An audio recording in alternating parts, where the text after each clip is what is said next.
Hey guys, Dark Humility here.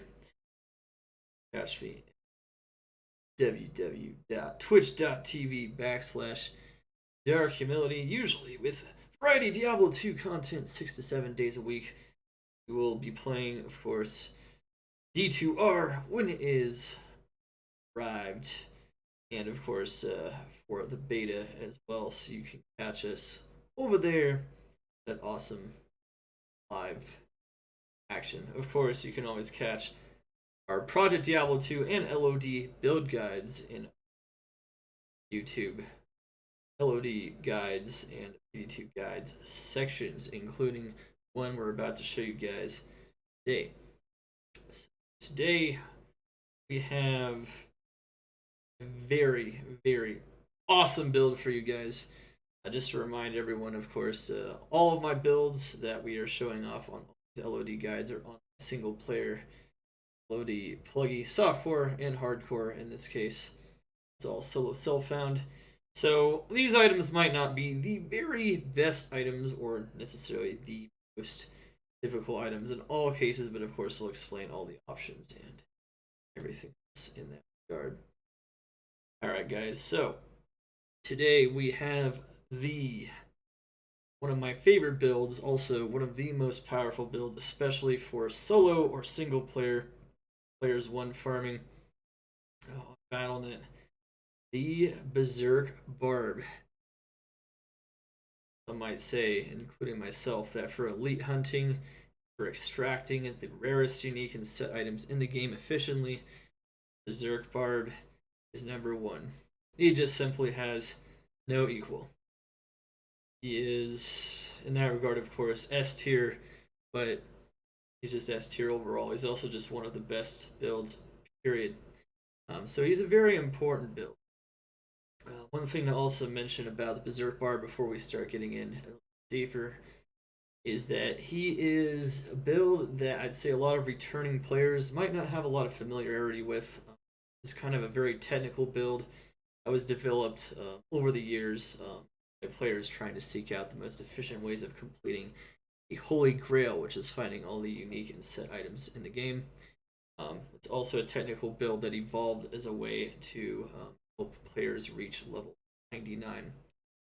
But even though it's not a build a lot of players might be familiar with, it is an incredibly important build. So of course, just like with all my guides, even from my Twitch chat, as we're recording this live on Twitch as well, I implore you guys to ask as many questions as possible. You can add to the guide and from it. We'll be going over, of course, the stats, the skills, and the gear, and area demos in his best farms on all the relevant areas on his strongest setups, his standard setup, his chaos preparation setup. We'll explain what that is. Definitely might not be obvious. The budget setup, which is a cheaper version that works almost as well as the standard one. The standard one is usually the jack of all trades. Budget one is usually one that works nearly as well as the standard setup, but it requires much cheaper gear just overall. But it's still a very strong setup. And of course, a hardcore setup on an actual hardcore barbarian. Of course, there's many different options, and we'll go through them all and hopefully a lot more about this incredible build I have today. Alright. So, Berserk Barbarian. Go over, of course, all of the relevant information. I think here we have I think we're actually ready to go. For a second, bow, so you guys can see his life while we're doing this. Let's get that. Why should you pay your taxes? I don't know, because he's got to pay his employees too after game. I don't know. A lot of that money, it's reinvested into the economy in other ways, so he can't just pay all his salary and taxes. I don't know. You tell me, man. All right, we had an off-topic question that totally works though. All right. Anyway, guys, what's up? Oh yeah. You guys having fun in the chat there? Because Karen Broad. Because. Alright guys, so let's start out with the Berserk Barb's ideal stats. So when I talk about the standard build, let's talk about the standard build.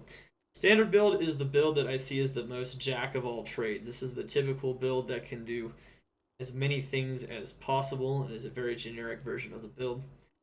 One thing before I get too much into this build, like before I get even more into the stats and the gear, we'll go over it again with the gear, but there's two very important things about this character.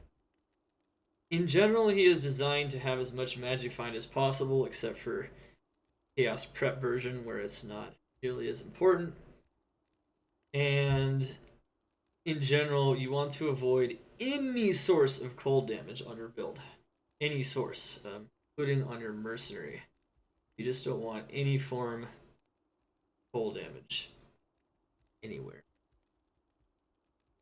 Hello, Lydia. How we doing? Pretty flowers. Nice. Okay. Very nice. If I like flowers. Oh yeah, nice and purple. Just like the color of your Twitch name. Nice color. Well, actually, your color of your Twitch name's a little bit different. It's okay. Alright, so those things are very important. In general, those are your goals for the build, and even though this is a build a lot of people might not be familiar with, once you understand it, it's actually pretty simple. It's a pretty simple build. It has a pretty simple operation, but we'll explain kind of.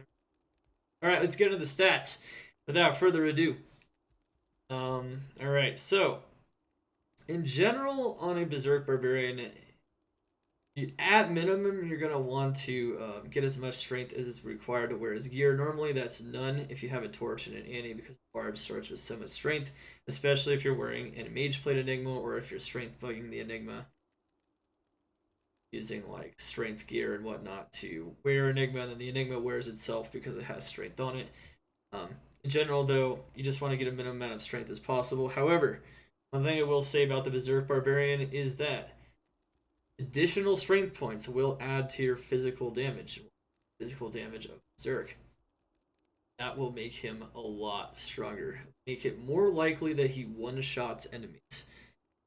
Putting anywhere from 50 to 100 additional points in his strength is definitely viable, especially on softcore. You're not as concerned with dying, so it's into vitality. In this case, I just put the bare minimum. I didn't put any additional points in, because there's a bit of a debate whether or not you lose more efficiency by having less life and thus being put in hit recovery more often, because the standard version of the build has 0% faster hit recovery, which is something we're about to go over in a second. But in general, strength, well, pretty much just kind of figured out. Depending on maybe how much max damage you have in your charms, how much you like one-shotting the monsters, or just how much damage you want to do in general. But in general, you can possibly increase your efficiency in a lot of scenarios, especially in the pit by strength. Dexterity. Dexterity, 136 dexterity is required to wear a grief, which is strongest melee weapon in LOD Diablo 2. That is going to be what you're going to want to use for a couple reasons, of course, but in general, 136 dex is all you really need, unless you're struggling desperately with attack rating. You shouldn't be, though, if you're wearing all the proper gear in general, so in general, you usually don't have to look dexterity more, but you can. You can put more points in dexterity, but it's not needed. And on vitality, that's just where you dump the rest of your points, and you don't put any points into it. So there's definitely some wiggle room, especially in the strength department, a little bit maybe in the dex department, but in general, just make sure you have the bare minimums to wear your gear. And as strength is concerned, you can increase your damage by putting more points in. And I would even recommend it possibly, as long as you're not concerned with taking too much. However, that can also lead to some situations where you put in hit recovery and maybe you have to use potions. So efficiency wise, it's kind of a bit of a toss up in the strength department. Do what you see fit, though. Since we're using a grief, we cannot see a real amount of damage on this here. We're only seeing uh, the berserk damage added to the base damage on the weapon. So that 392 damage stat, which adds to both the minimum and maximum damage, will not be shown on the screen. But he's actually doing a ton of damage. He's doing probably 11, 12k berserk. Attack rating. Berserk attack rating 10,500. So usually you want about somewhere between 9,000 and 11,000 AR. That's usually the sweet spot for this character. So we're hitting that pretty nicely. Defense does not matter as much as you might think on a Berserk bar, because when you use Berserk, you actually have 0 defense. It's something I'll try to show you guys when we actually go over how he plays. That's my favorite flower, right? Everyone's talking about flowers. Flowers. I don't know. I just like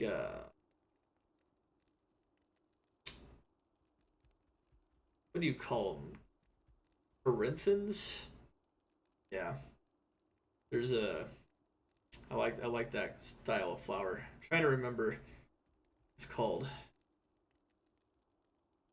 Maybe somebody knows what it is. Okay. It's alright. It starts with a C. I know it's like core. Alright, let's get it. Alright, so we have decent amount of res. One thing to note is that this build specializes in players 1. So the monsters in general aren't going to be doing a billion damage to you, but I still recommend having decent res. You can get max res with insane charms potentially, some other things, but in general it can be a little bit difficult to get res on this build, so I wouldn't worry about it too much, but our res is pretty decent. Alright. This is the really important thing. Yeah, I think that's what I was thinking of. Chrysanthemums, yeah. Carnations, those are okay. I know what that one is.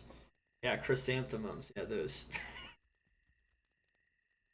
Yeah, go figure. All right, so this is really the crux of the build here. 768% magic. 768% magic. Yeah, this is why he's a monster. So we want as much magic find as possible on swap and on main hand. On swap is going to be important because that's where the vast majority of the times we're going to want to use item find, so that we can maximize our speed of using item find on the swap. I'm to die. Alright, so in general we want a ton of magic find. Faster cast rate, not super important on the main hand. Hitting the 9% or the 20% breakpoints for it would be decent if you wanted to use item find on your main hand for slightly more magic find, but it's going to be so much slower than using your full 105 on your offhand. The key is really hitting 105% faster cast rate on your offhand. With your grief main hand, you're going to want to hit 42% increased attack speed with a grief phase blade. In order to do this, we need at least 32% increased attack speed on a grief, and we need at least 10% somewhere else. If we are using High Lords, we don't care what this rolls whatsoever. But if we are using Gold Wrap, we're going to want at least 32 on the grief, otherwise you're going to drop in attack speed. So that's going to be very important. Faster hit recovery, 0%.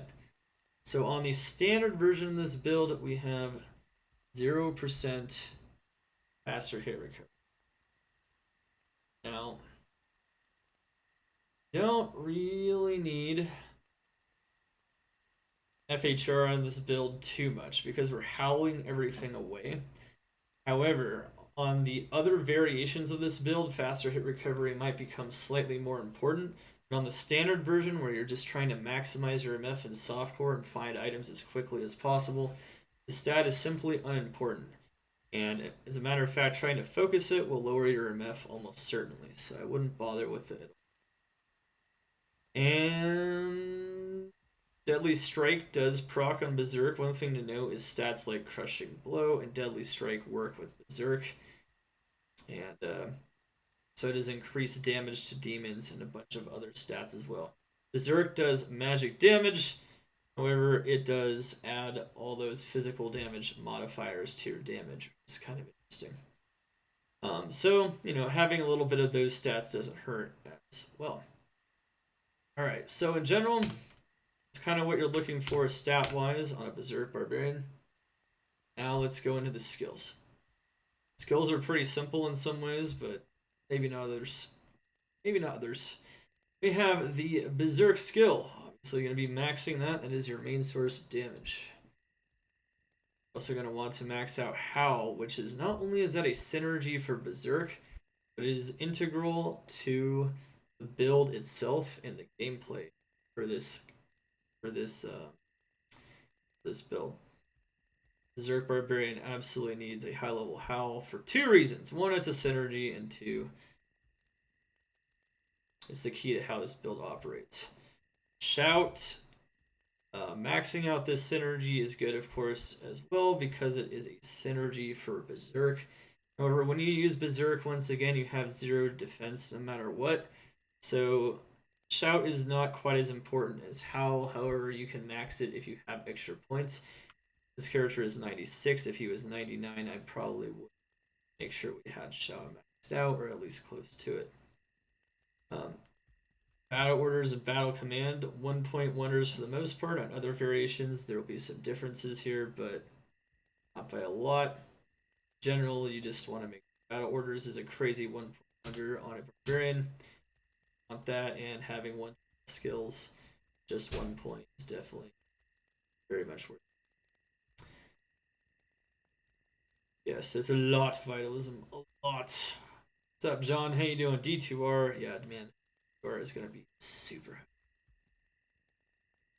Right. Of course, we also have the find item skill. So this skill is insanely important for this build.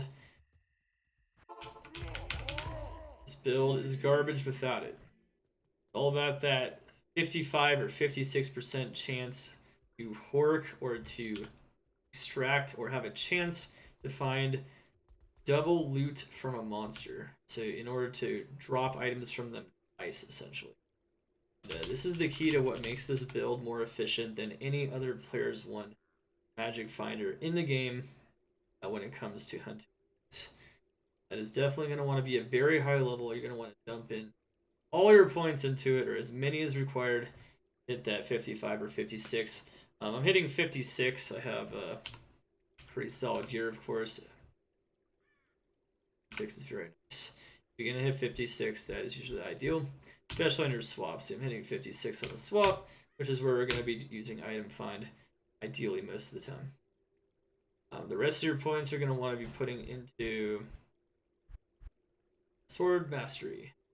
Sword Mastery will just improve everything about using sword, any kind of attack, including Berserk. Also adds to our Deadly Strike, which is a chance to do double damage. Critical Strike does it as well. So Critical Strike is 32% chance doing double damage, which is nice. And of course, to a degree, that also stacks on top of the Deadly Strike that we have items. That will, of course, the game will check for this first. If this fails, then it will check for strike on the item. So that's going to be really nice. And it gives us a lot of attack rating and damage, which we really need. Matter of fact, you wouldn't have anywhere near 10k AR if we didn't have that maxed out as well. And of course, we want 1 point to increase speed. Just another 1-point wonder, really good for running around town especially. And even helps out a little bit gameplay, but it's not a run very fast though. Combination of Enigma, War Travelers. On our gear, we hit 70%, and then with increased speed,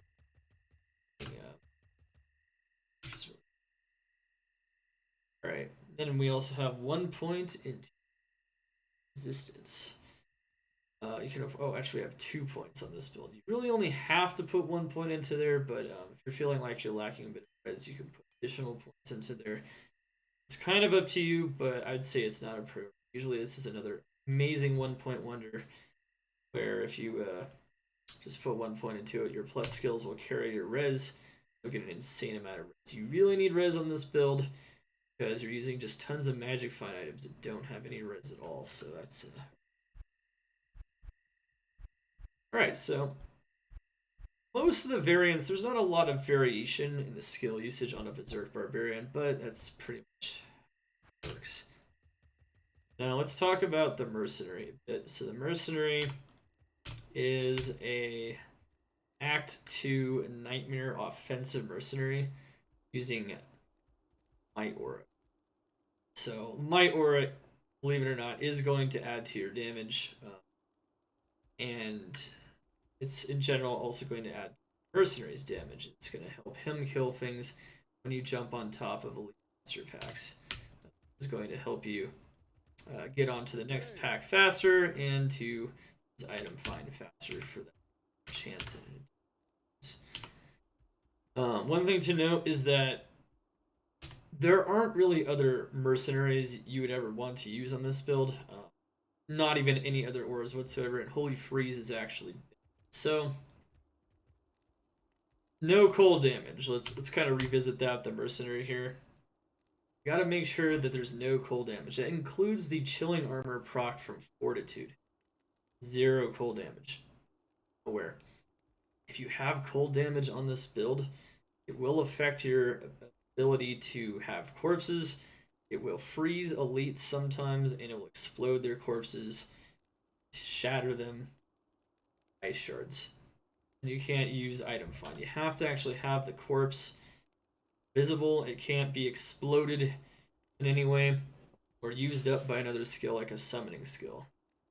So it's very important that we don't freeze our corpses. So because of that, we use Treachery. Treachery is like the second best option to Fortitude in terms of like defensive stats in general.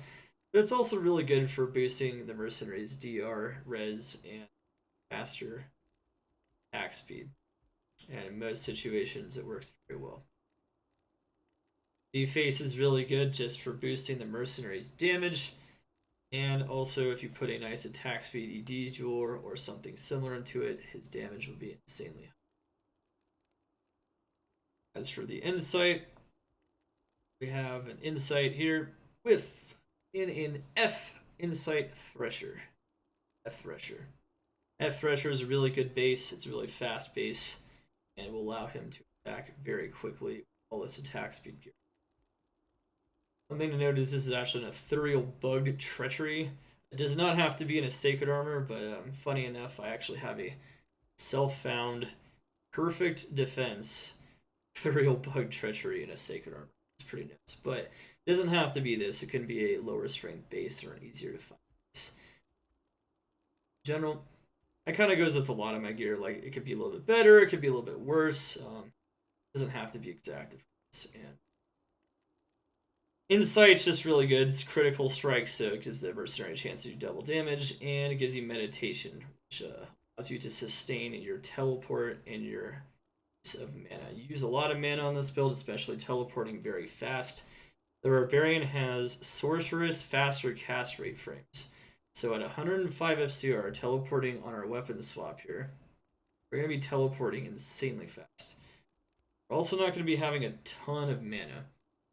Even if you had different weapons on your swap, like Withered Spikes, you still run out of mana quick.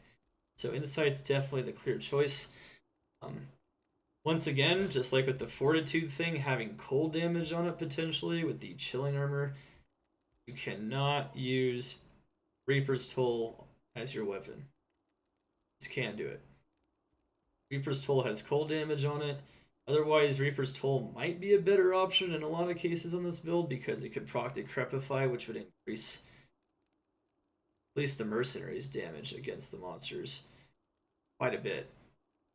And it would slow them down and it would make it easier for you to kill them in a lot of cases. But it has cold damage. So once again, another item to avoid in the weapon slot. Overall, for this build, I pretty much recommend this every time. And Darrell's Visage, of course, can also be used instead of a G-Face, even more attack speed. But I like the damage options. One thing to note is that you can also use Shaco and a Skulders if you don't want to go damage. If you want to go non-defensive at all, you can go Shaco Skulders and just add a ton of MF to the Mercenary.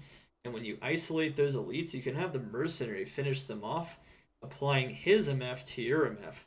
And you can even get over 1,000 MF in some cases on a Berserk Barbarian with a Mercenary. I don't choose to do that because the Mercenary seems to be really weak and slow sometimes wearing that kind of gear. But if you like to do that and you think that works out pretty well, go ahead and do it. More MF the merrier when it comes to dropping elite items, so it's never a terrible idea. I prefer the survivability, maybe a bit more damage approach. The Mercenary kills things faster. But there is, of course, a bit of a debate when it in regards to the Berserk Barb, in regards to that as well. Darl's Visage would be an even more defensive approach because it'd give your Mercenary some life. So, for the other variations of the Berserk Barb, we do use that. But for the standard one, I'm just trying to push the Mercenary. It's pretty solid. Solid stuff in general. Alright, so before we go over our gear, once again, I'd like to remind everyone watching this guide, Twitch and YouTube, do not put any source of cold damage anywhere here. It's so important. You lose so much efficiency if you freeze those corpses and they explode. So bad. Because at that point, you'd rather just use a Sorceress and pop them. Because the Sorceress will be faster at killing them. And Sorceress doesn't have item find. So if you want to make full use of your Berserk Barb, have no cold damage anywhere on your gear. It's very, very important stuff. Alright. That being said, once again, let's go into our gear on the standard version of the build. Brief is... This is a staple item on almost every melee build, or best in slot on almost every melee build in Diablo 2. It's just that strong.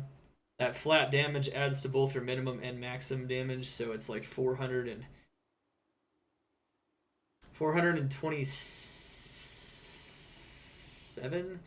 Yeah, 427 to 432 here. So that's how much damage it's actually doing. It's just a crazy amount of damage.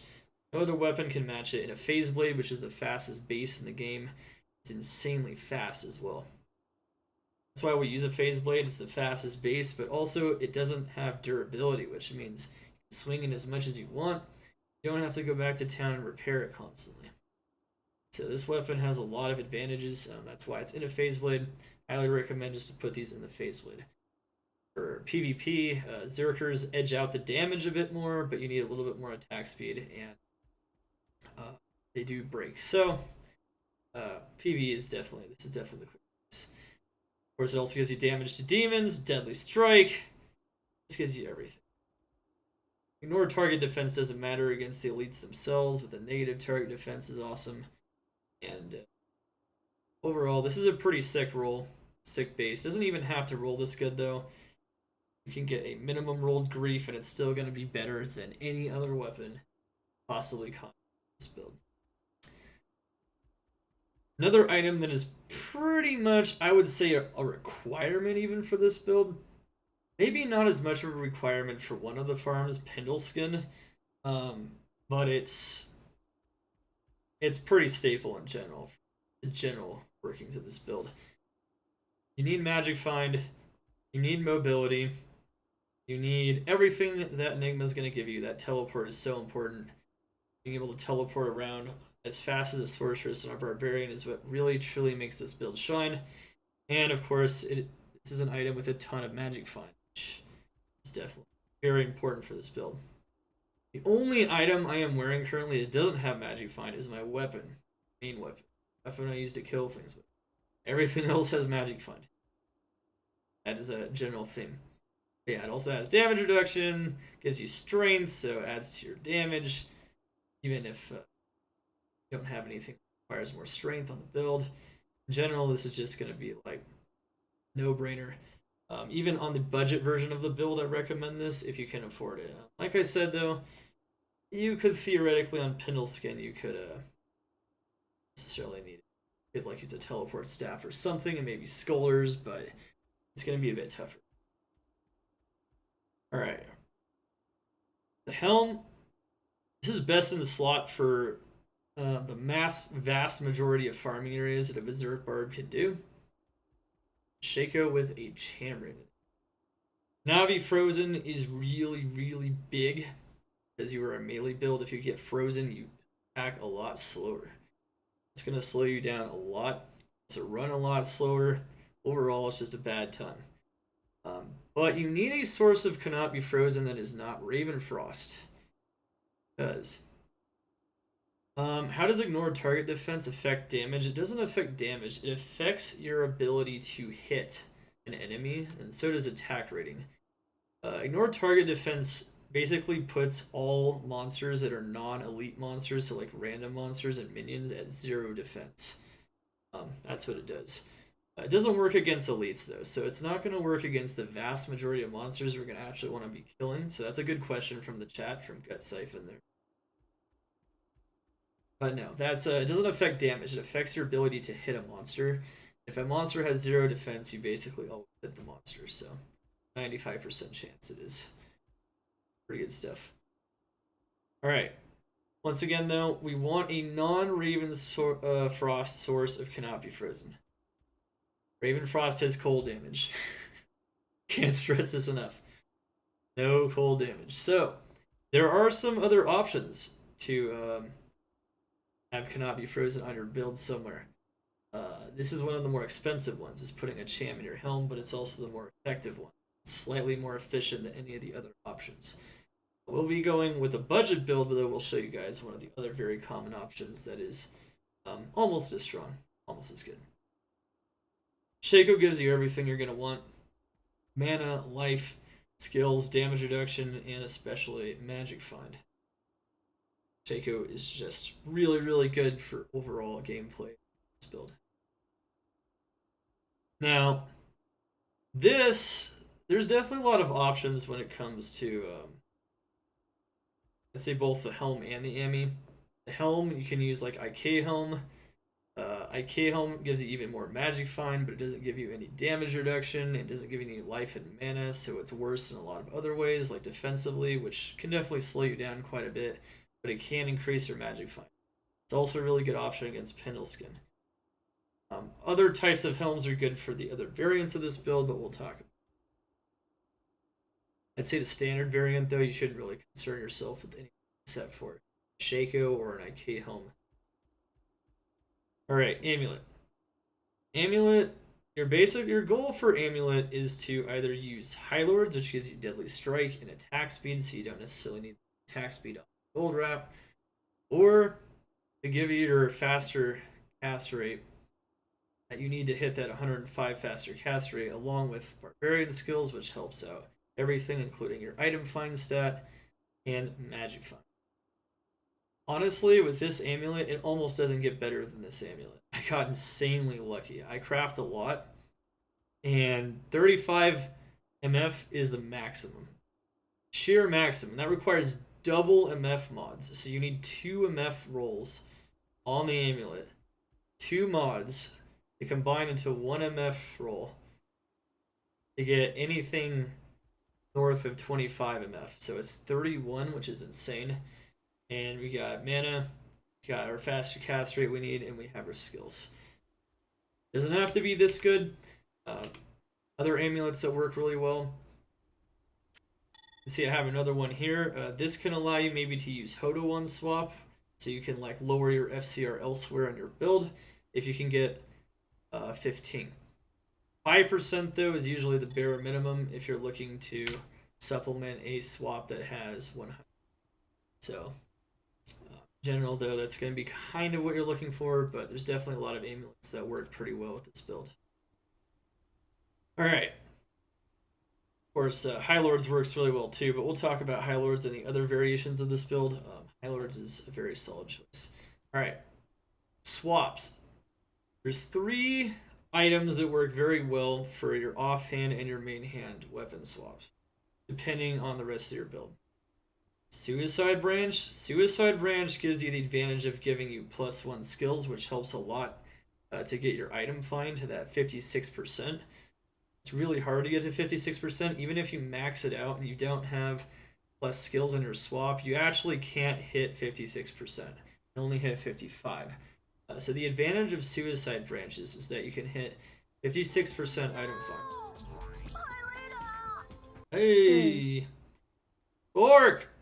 Hey man, 2 months as a member of Xana's Attack Squad, the Ghost of the Machine, the Arcane Disciples. Chat! Spam some Eyes of Xana in the chat. Orc, how you doing, man? Alright, so yeah. Suicide Branches are amazing. They have 50% FCR. You really need a lot of FCR on your weapons. That's the theme. But Suicide Branches are great. You can also put an Istrin in them, and you can get an additional 30 MF. That's usually going to be your preferred approach. And we were using 2 Suicide Branches to get that 56% very easily, and to have that FCR so that we can use this amulet, which gives us a bare minimum of 5 at the least. It's giving us 8, so that's nice. Got 105 total. The other weapons that work really well on swap, depending on your rest of your gear loadout, are Wizard Spike and Hodo. Hodo gives you 40%. Using 2 Hodos is not advised though, because use 2 Hodos, you have to use an rack and an amulet, or alternatively you don't hit 105, so you can hit, it's pretty rough, or you have to lower your attack speed. Like there's definitely problems with using 2 Hodos. You can use 1 Hodo though, like this, like 1 Suicide Branch, or you could use 1 Hodo and 1 Wizard Spike with Istrin in it.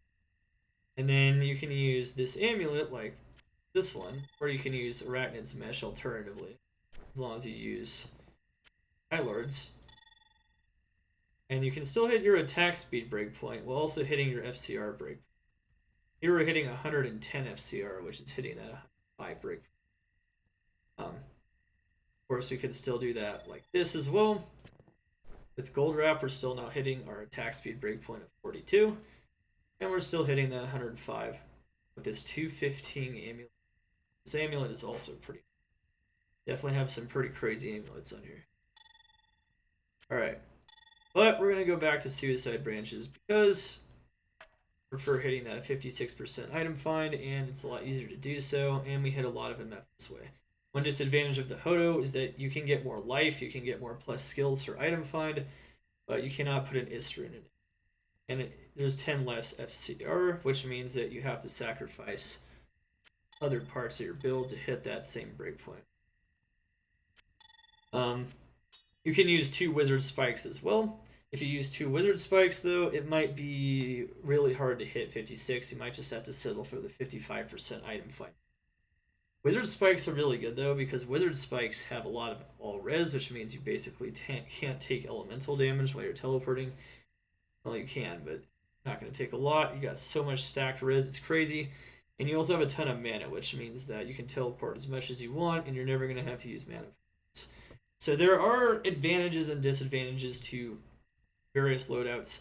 Advantages, I've kind of talked about the advantages of each of these. Like this one gives you the most plus skills.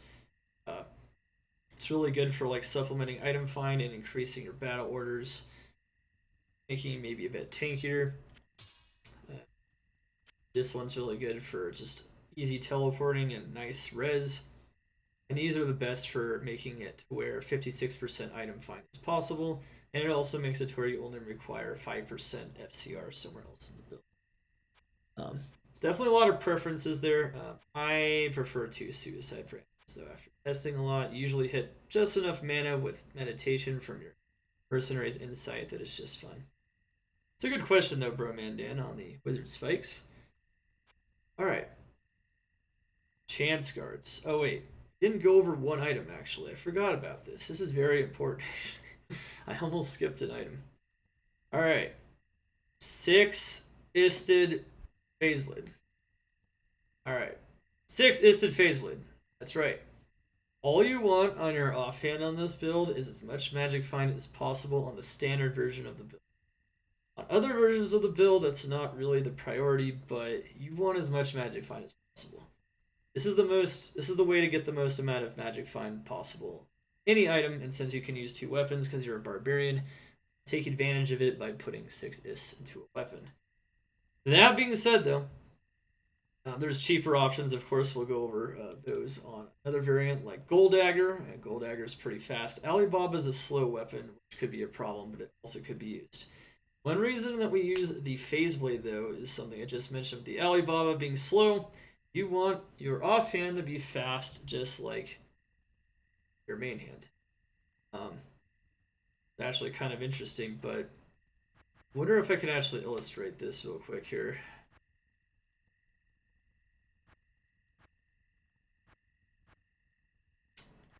Oh, yeah. Actually, okay. Never mind. But anyway, basically what it is if you put the 6 is, let's say you put them into a Crystal Sword. Crystal Sword is a lot slower of a weapon than a Phase Blade. The way the game does it in LOD and D2R is it's averaging out your weapon speed. So a slower weapon like a Crystal Sword, you put them in there, it's actually going to make it to where you can't hit this attack speed breakpoint here. And if I put 6 is into a Crystal Sword, I have a Crystal Sword somewhere. Didn't think to actually include it. But yeah, if you put a Crystal Sword, it's going to be a lot slower. Even if you're still using this on the main. So I actually want to make sure that it's still the fast base of Phase Blade, just like your. Since, of course, you're already using a Phase Blade, you already need a ton of dex to wear it. Doesn't matter. Still putting the same amount of dex in for that. Alright. Chance Guard. Chance Guards, 40%. These are pretty awesome Chance Guards. You can double up them if you really want as well. You can get Vam Braces for a little bit of extra defense while you're teleporting at least, but while you use Berserk, remember defense is not a big deal. I like to emphasize it doesn't really matter too much. Chance Guards, best in slot, period.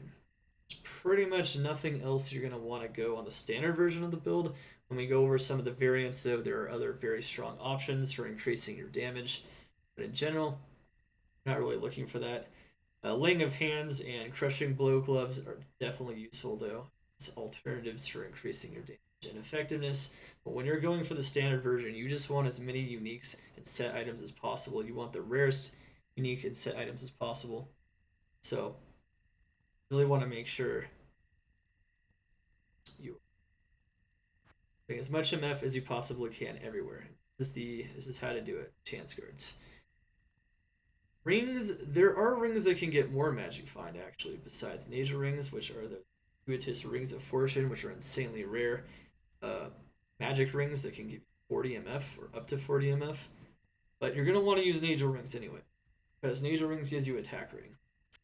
You might notice that each Nature Ring is giving us about 500 AR, and that's a lot of AR. It's going to greatly change or adjust our chance to hit, especially if we want to farm harder areas in the pit in the game. But just in general, unless you're just swimming in an AR everywhere else, definitely recommend using Nature Rings. Gold Wrap. Gold Wrap.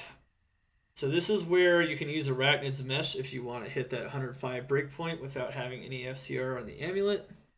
However, in general, Gold Wrap is going to be your best option if you're using an amulet that's also granting MF, because it's giving you the 30% magic find, which is the most a belt can give, just like the gloves for Chansies. The most Chansies can give, most gloves can give is 40. So Gold Wrap is going to be a really good option. It also gives you that 10 attack speed you need, as I said earlier, to hit 42% increased attack speed at bare minimum. War Travelers. War Travelers, once again, boots that give the highest amount of magic find. They also add damage. So these boots, there's literally nothing else you want to use on this build. Ever. Except for if you're trying to maximize your damage. So trying to maximize your damage like on some other variants of the build. Use like Gore Riders, but we'll talk about that. But in general, War Travs, it's kind of hard to go wrong. Heck, even on those damage-focused ones, war traps are still very effective and strong. And in the inventory, in general, it's all about these charms if you can get your hands on them. So AR, max damage, MF. Really want to get enough AR to where you're almost always hitting those elite enemies, so you have a ton of AR once again between that 9,000, 11,000 range. And the max damage does add to your damage, which makes it easier to one-shot them, in addition to putting more points into strength. As a matter of fact, I found a 100% perfect one. Solo Cell found right here, 327. This is the best it gets. If you had a whole inventory of these, it is best in slot for the most part. However, if you're still struggling with res, or you just want more res, or you want to stack more res, or want to help out with teleporting a bit, you can add some mana. You can definitely add other types of MF small charms into your inventory. The key is to having MF small charms though. All these charms magic find. You don't need skill GCs, you just need those. And once again, it's all about maximizing those odds. There's definitely heavy diminishing returns, especially on huge amounts of magic find in Diablo 2. However, even with diminishing returns, the more MF you have in general, the better chance of finding those ultra rare items. And that is what this build is all about. So we also have a Geed's Fortune here with 40 magic find. And we have a Torch and an Annie. Torch and Annie are going to give us a ton of skills and AR, and overall you're just always going to want every build pretty much, if you can afford them. And 40 MF Geeds, we've got a perfect magic find Geeds as well. Geed's Fortune, definitely not an option on this build. Alright, so overall, that is the Berserk Barb. Those are your gear options in general. Hopefully you have a better understanding of where to go from there. How to gear up the character. Once again, I'd like to take this time to remind you, no cold damage. You'll notice that when we kill things, nothing explodes into ice shards, and that is a very key element playing this build effectively. So I can swap to my suicide branches here, which have plus skills. If I have a Hodo, I'd also want to swap here. In general though, even if you just have wizard spikes, even though they're not adding any plus skills, you're going to want to swap. Use battle command twice, battle orders, and then shout. Of course, you can also just do this and just rotate it if you want, but in general, you're going to want to do it under swap because even with wizard spikes, you have your faster cast rate here. You might notice that if I try to bow on my main hand, that is as fast as it goes. So it can be a lot faster. In battle orders ourselves, and notice that we now have a ton of life in mana. Man, it's looking pretty good as well. Then most of the gameplay, surprisingly, on this character is going to be on your suicide branch swap. Now it might be surprising given that this is what actually does the damage, but most of the skills you're using require faster cast rate, including Howl, just refreshing your battle orders when it runs out, and casting Find Item. That skill also requires faster cast rate. So, there's a lot of faster cast rate on a build that is a melee build. I know, it's very strange, but it's just how it is. Of course, it also will affect our teleport speed. Of course, we're using the sorcerer skill Teleport from Enigma. So it's going to affect everything. The only time we swap to our main hand is when we're killing something. Is it? In general, the whole purpose of this build is to hunt elites. The pit is one of his strongest areas. He is often referred to as the pit Zerker because the build is specifically designed, it's like perfectly fitted for like targeting and killing elites in the pit. So without further ado, let's show this build a bit in action so you guys can see how we play the build properly. So we're going to teleport down and follow the path down to the pit from Outer Cloister.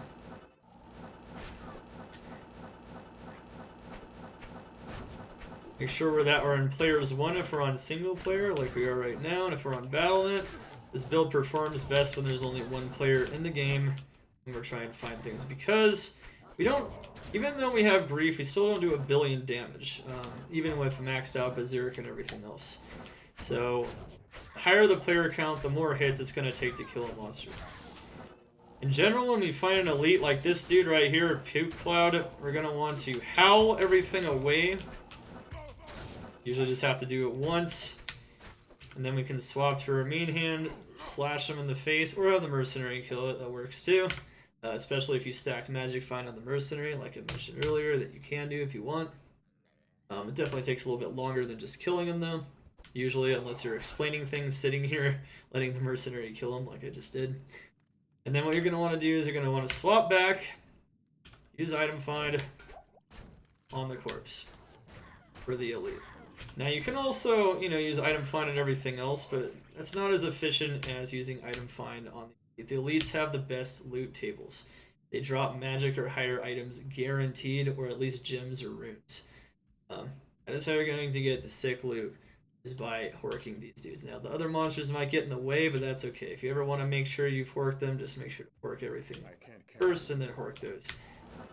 Since we have 105 FCR with find item, we can hork very fast. One thing to note is, once again, just like with the teleporting, with the bad orders, notice how much slower that that find item animation is. If you get stuck having to hork multiple monsters in the same area, or there's lots of bodies that drop around the elite monster,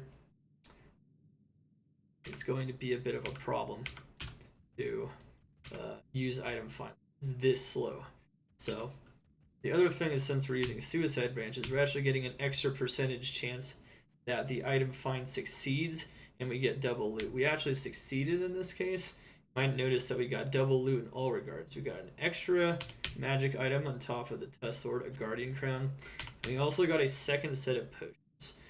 In the case of super unique monsters like Eldritch or Pendle, they'll actually drop 2 items again if you succeed, and all their potions. So you get 4 items if you actually succeed that from a super unique.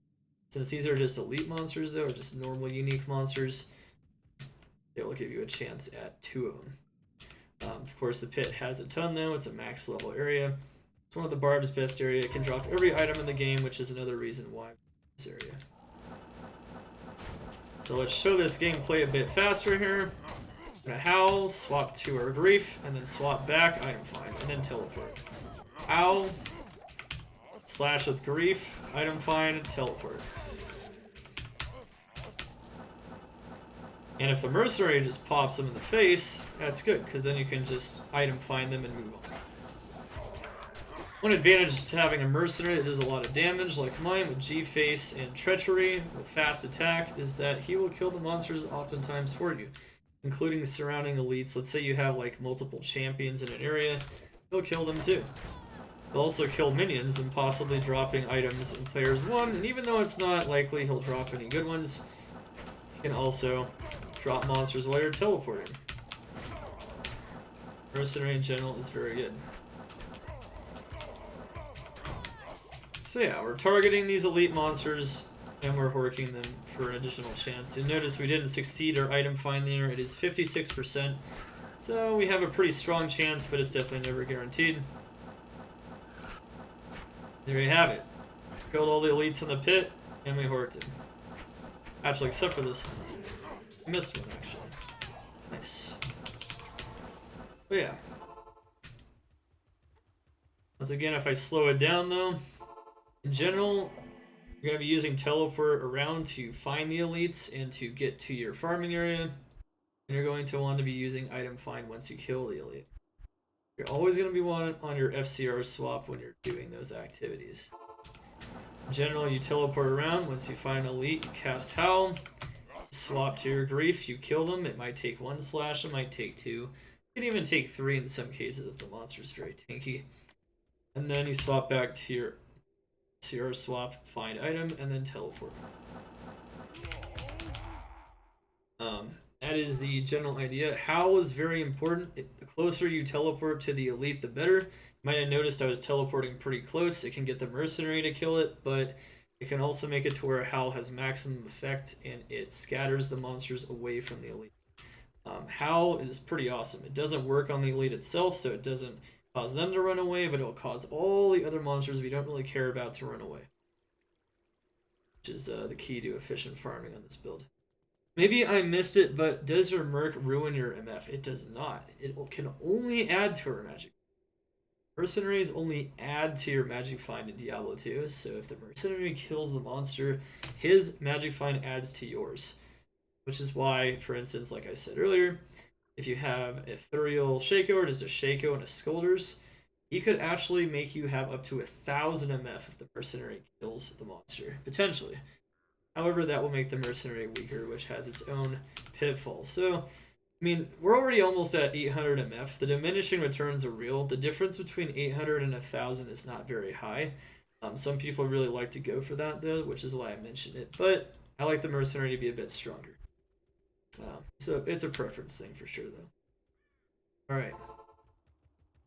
Another very strong area, or strong areas, for the Berserk Bard is key farming.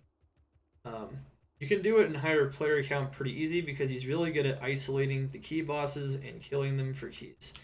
For key farming, you want to make sure you're at least in players 3 though.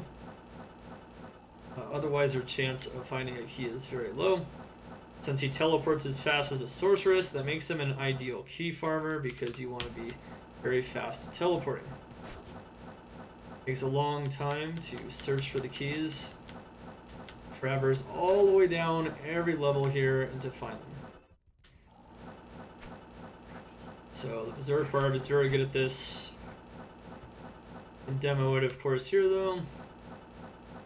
We're looking for those Uber keys, trying to get a Hellfire Torch, kill Uber Tristram.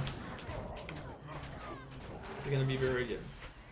So in players 3 there, we killed her pretty easily. We casted Howl and just killed her. Did not drop her Key of Terror, the Countess, but she did drop a Foul Rune and a Rare Ring, so that's kind of nice. Alright, so for most types of farms with the standard version of the build, you're primarily concerned with players 1 farming, so this is the king of solo farming. That is what we want to do. Really good at finding these items. Players 1. Don't want the monsters to have tons of HP. Now, every other farm area, I would argue, in Act 1 and Act 2 is not 100% optimal. You could do the Mausoleum, but it's really far away and it's really sparse. You really want there to be as many elite packs as possible in your max level area, especially on this build. So I wouldn't really necessarily recommend it given how many other really good options there are on this build. But there's definitely other things you could do.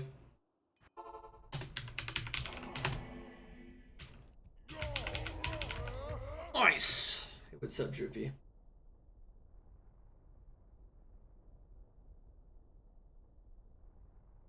Alright. Now, let's go back into Players 3. Just to show you guys Summoner. This is another key farm, so once again, he farms keys very well. Let's go straight for the Summoner and kill him. If we can find him, of course. Of course, you can farm the keys solo in Players 1 as well, but the odds aren't as good.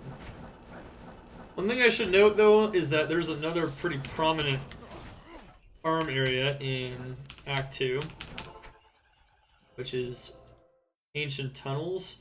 You don't want to do Ancient Tunnels on this character. It's one of the few typically efficient max level areas in the game you don't do on a Berserk Barb. There's magic immunes in there, which means you can't kill them with Berserk.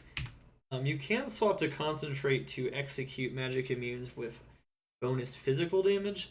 We might actually be able to show that in Worldstone Keep.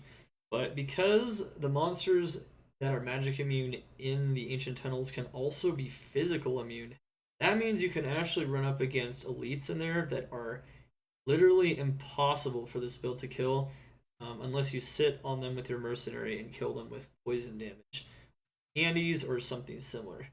So you don't want elites that are impossible to kill, but it's literally the only place in the game where you might encounter elites that are actually impossible for this build to kill. So definitely don't touch the Ancient Tunnels. One thing to also note is that you could even do the maggot layer, but the maggot layer is kind of rough because it's actually hard to identify where the elites are, but you could do it. I don't recommend it though, but I'll show you guys, you could even play it in here if you want. Maggot layer is an 84-85 area. If you're feeling a bit adventurous, of course, you could do whatever you want.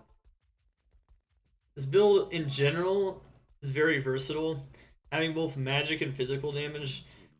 It's pretty much only the zombies in ancient tunnels you can't kill sometimes, and most of the time you can still kill them even with concentrate. So there aren't many areas you can't do. I would say ancient tunnels you should avoid though, because it can be very inefficient because of that. But you can pretty much do any high level area. I just did, man. I just did. But yeah, you can do all those things, of course. You could also, in Act 3, you could do Travancore if you want, but there's other barbarian builds that are far more suited to killing the monsters in Travancore, especially in Players 3. This build is not insanely good at dealing damage, so it's not going to be insanely strong in Travancore compared to maybe other builds, like even like a Warcry mercenary kill barbarian is usually going to be more effective, like for gold finding and there aren't many other efficient level 85 areas in Act 3. I mean, these areas exist, but they're pretty hard to get to. So in general, you kind of also want to avoid most of the areas in Act 3 on this carriage. However, now that we're in Act 4, level 84 and 85 areas can drop any item in the game. City of the Damned is an 84 area, so from those unique monsters and their minions, you can drop every item. Of course, you're going to be looking for those elite monsters, and champions can drop almost every item. So starting in City of the Damned upwards, Berserk Barb really shines very well. City of the Damned is a great farming area. One thing you can do, you can seek out elite monsters around the waypoint, like those.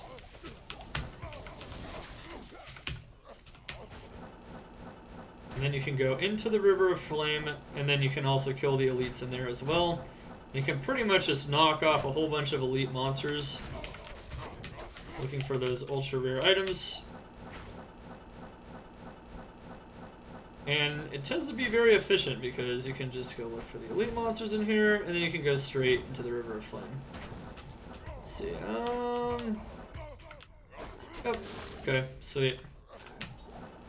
So now if I go right into the River of Flame,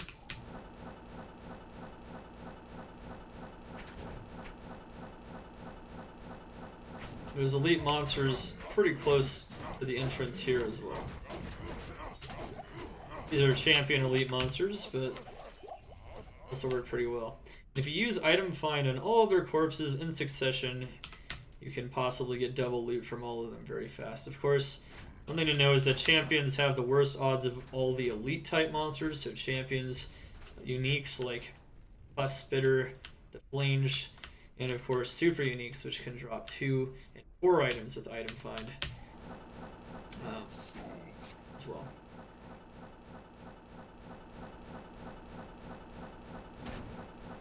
Where do you go to find it?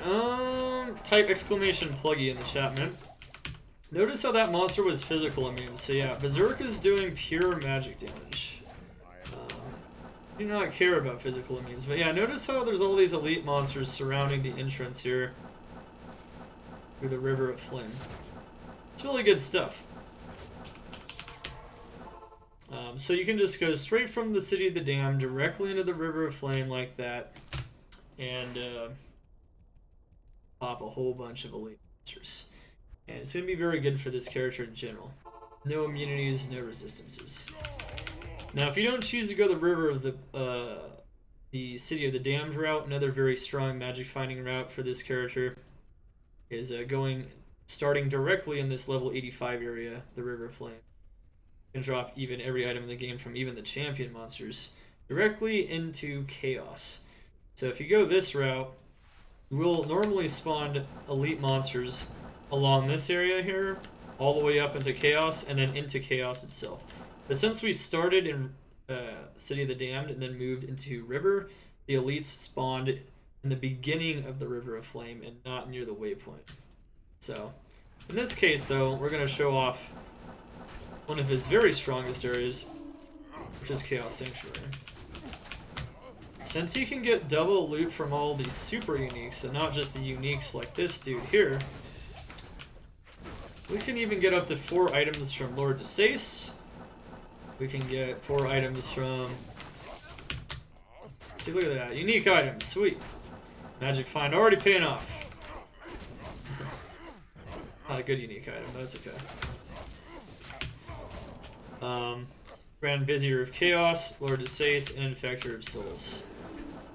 That means we can get up to 12 items that are of magic quality or higher, including very rare, unique, and set items from all of them. So right there, we just got 4 items. 1, 2, 3, 4.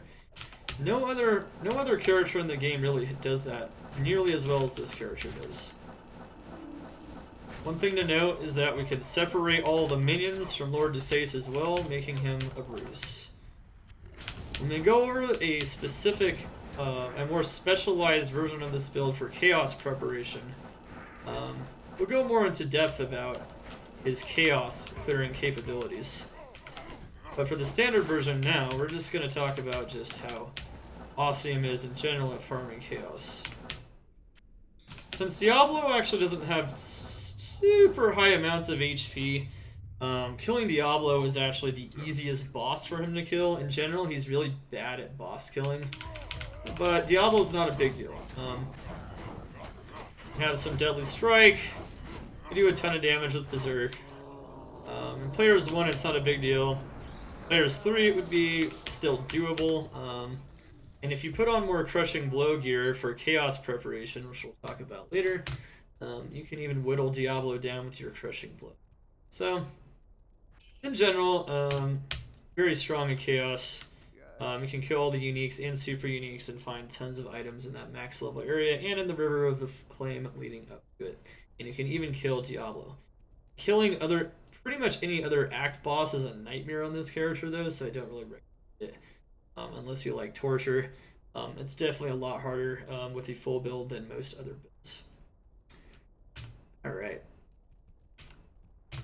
Got a jaw today in the pits with your light sword? Hell yeah, that's sick. Found a champ yesterday in the Battle of the Pit. So that's really sick, Tim Ladder. GG. Alright, so that's pretty much it for Act 4. Act 4 is a very small act, but as you can see, the 84 and 85 areas, City of the Damned upward, this build definitely excels very well at killing those areas. Even though these are not max level monsters or areas that can even drop every item in the game, Eldritch and Shank, you can even get 4 items from them, and they're very easily accessible super uniques, which means that you can find items like Shaco and whatnot as well. One thing to note about those super uniques in Chaos is that they're also restricted in terms of the kinds of item bases they can drop, so they can't drop every item. However, that being said, farming basic items from them is usually a breeze to get going on a Berserk Barb. Tesla did win! That is correct. He was able to hold on to a sudden death, and then he won. Won with a Storm Shield in sudden death. Pretty sick result for the Tesladin. A little bit unexpected as well, but very sick result. Cham and that 3XXXX small term, a really nice jewel, and he held on with a solid unique and set item, but he held on barely though. Could have gone either way. He's meant to win. Ha! Duriel shells would carried him. Would not say that's the case, but you know, that's how it is. Alright, so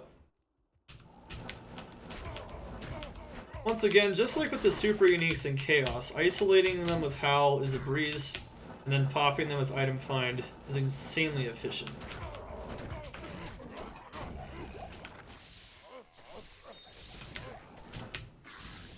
And as long as you actually get that Item Find to succeed, that % chance to succeed, you can get 4 items from every super unique.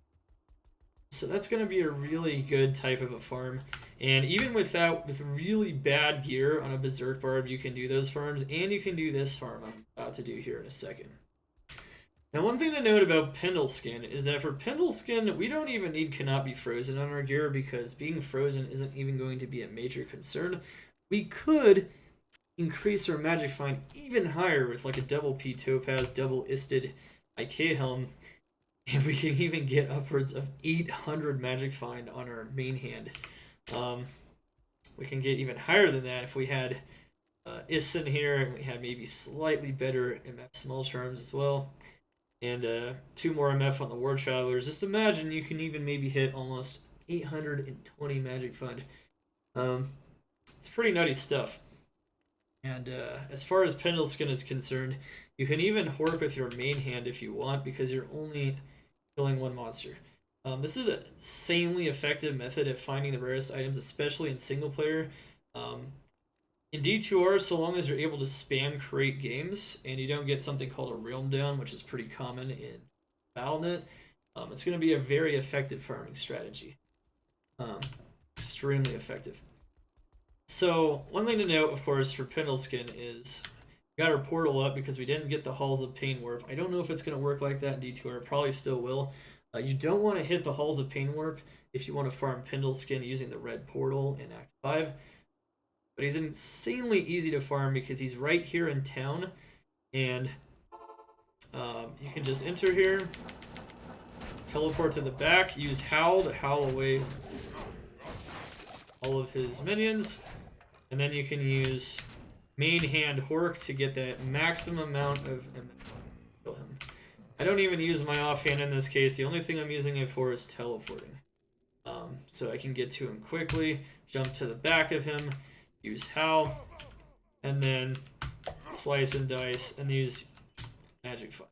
So remember when I said you could get 9 or even 20% FCR to help your main hand item find if you want to use item find a little bit faster on the main hand? That can definitely help out a little bit. But in general, though, look at all these sick items. We got the highest treasure class base Myrmidon Greaves. Got Coronet. We even got a unique item, Flame Billow. So yeah, we got 4 items, and this is the best super unique in the game. You can drop all items except for 3. Arachnid's Mesh, Azarath, and Tyrael's Might. So it's an insanely powerful farm, and if you can spam create games on a Berserk Barb, even without the best gear, even without Enigma, you can do this. Use like a teleport staff or a teleport amulet, and you put on like a Scolder's Ire, you can even hit more magic fun. You can even hit upwards of like 900% magic.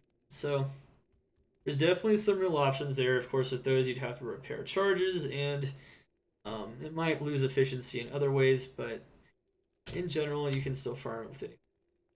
IK Helm, of course, gives you the most amount of magic find, even more than Shaco. You don't need DR as well because, once again, we're just killing 1 monster, and we don't need Cannot Be Frozen because we're just killing Pendle Skin. So, we can just max out that magic find and go to town. Kill Pendle Skin over and over and over again. This is one of the most... Arguably, I mean, unless you still want to find Tyrael's Might or any of those items you can't draw off, like Azarath and Arachnid's Mesh, is going to get you virtually every ultra rare item as fast as possible in the game, especially with ultra faster run walk. One thing you can also do is if you don't want teleport speed, you can even put on a Harmony Bow on swap, and you can use it to run as fast as possible to the red portal, and then you can teleport this way, which might increase your efficiency by a second or so. So Harmony Bow gives you Vigor Aura, and you can run even faster. So for Pendle Skin, there's definitely some pretty insane options, and you can find yourself drowning in ultra rare items very shortly. Very fun stuff. I can't carry anymore. Okay, here we go.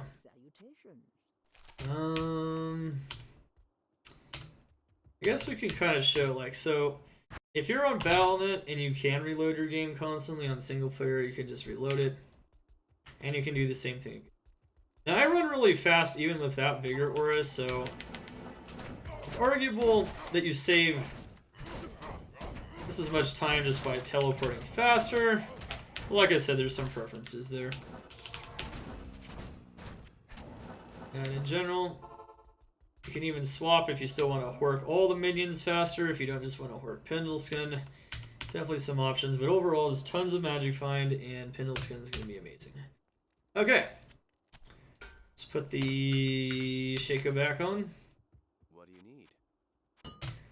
Alright, so there's a lot of other high-level areas in Act 5 that are very strong for his farming. It's kind of hard to get anything that's better than the Pit. The Pit and Pendleskin are definitely his wheelhouses for sure. Another monster you might want to farm, though, it is not an area. Before we start going into some of the areas, it's Thresh Socket. We're going in the right direction. Yes, okay. Thresh Socket is not quite as good as Pendleskin, but let's say you're on single player and you get like a waypoint that's right next to him. He's actually faster. It's actually easier to get the Thresh Socket than Pendleskin, but he can't drop as many items as Pendleskin. He can also drop tons of Ultra Rare items though, including items like Death's Web and Griffin's Eye. So you can definitely find tons of things, and you can still get 4 items from him using Item Find. Thresh Socket is going to be an amazing farm on this character as well. For him, once again, you can use like IK Helm, because once again, it's not as big of a concern that you're going to be constantly frozen and teleporting throughout an area. So, another very solid farm. Areas. So one of the more solid farming areas on Berserk Barb is Drifter Cavern. Drifter Cavern's an 84 area. I wouldn't say there's anything too special about it, but if you're looking for some variety, this area is going to be pretty awesome for this character. With Howl, he can handle anything, of course, including that. Crazy fanaticism. And bam.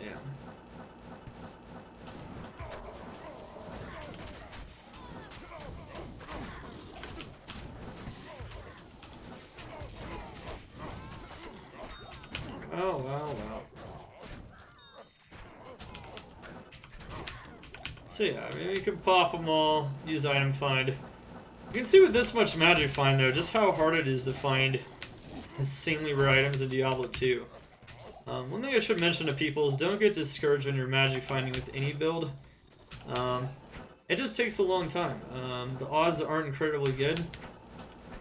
And even though you have tons of Magic Find, you're still largely at the mercy of RNG. So, RNG will decide if you actually roll an item unique or not. And that is something to know.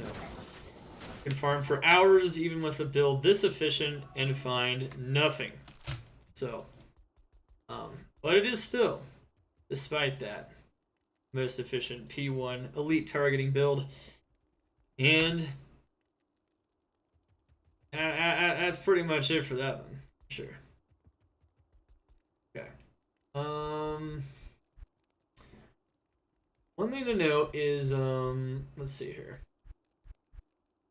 Yeah, so we talked about Pendleskin a lot. I mean, like I said, there's even some gear swap outs you can do. You can even say it's maybe you can specialize it for Pendleskin with like a Harmony Bow and IK Helm, and maybe even a Scolders if you feel like using a Teleport Staff or an Amulet or something similar. And you can kill Pendleskin that way. But you don't have to. The standard version of this build kills him just fine as well. We also cleared Drifter Cavern, which is a solid high-level area. And we killed other super uniques. Thresh Socket is almost as good as Pendleskin, but not quite. Eldritch and Shank are not even close, but they can drop good items like Shaco. And they're also very easy, and they don't require a lot of gear. Alright.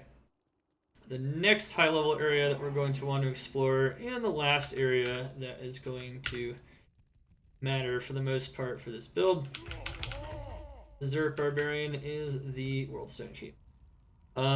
He is garbage at killing Bale and Bale waves, though.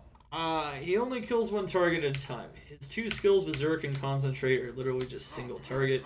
Mercenary can help out, of course, but that's about all you're going to be getting out of it.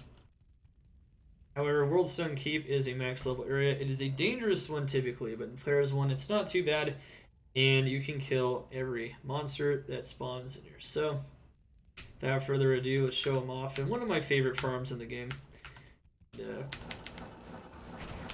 Show off how beastly it is up in here.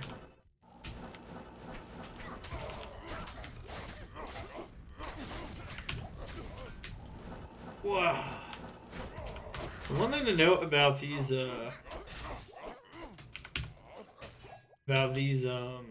player shamans is you can actually kill them for up to 3 items. So unlike most elites, if you go into World Sim 1 and you find these shamans, you can kill the shaman, you can kill the little flare,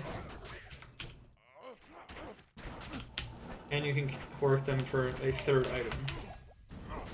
So that's 2 items, and that's 3 items. Battle Axe, Breastplate, Pellet Board. So, in some ways, Worldstone 1, if you get this particular spawn, can even outstrip the efficiency of the pit. That's pretty good stuff. It might take more than 1 or 2 slashes sometimes to kill some of these monsters, though, which is one of the detriments compared to the pit, because some of these monsters have more HP. Not by a huge amount, though. An extra slash here and there is not going to amount to too much. If you're looking for variety, or you just really like killing these monsters, you don't like reloading the game as much, this is a great area. You can just go right into Worldstone 1, right back into Worldstone 2, right into Worldstone 3, and right into Throne, and kill all the elites in each of these areas. I really like this farm for sure. If you do this farm, resistances become more important, which is why resistances are at least decent, because I like doing this farm with this build. And it's a very strong farm, just like the pit. All the elites in here are going to have the same drop odds, and they can drop every item in the game. It's a very beautiful area in general. MF is not a placebo, even if it feels like it, Vitalism, okay? Oh, look at that. See, look at that, man. Set item and a unique item from the same elite kill and item find.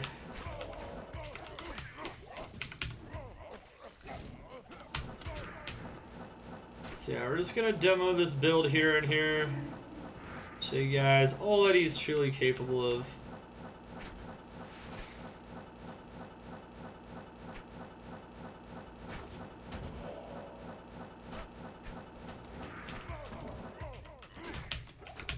I believe you. I believe you, Vitalism. I believe you. You know what? we don't wanna give the people false information. Okay. That's not how it works. Just pure game mechanics. Alright. And Magic Find can definitely get inside your head for sure, but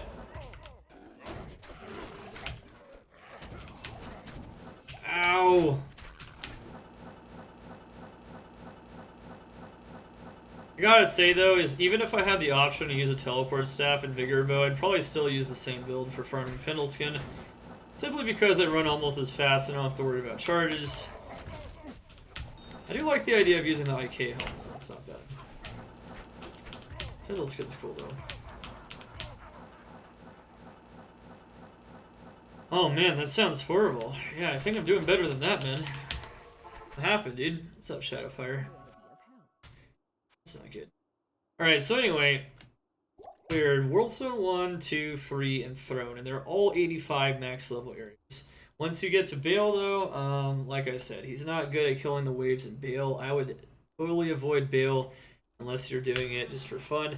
Not only does it take a while to get to Bale, you're just going to kill Bale very slowly with this particular build. So it's never going to improve your efficiency over killing super uniques like Thresh and Pindle especially, and over killing the normal unique monsters such as that we've been killing throughout these areas. Alright. So we got this. Alright, so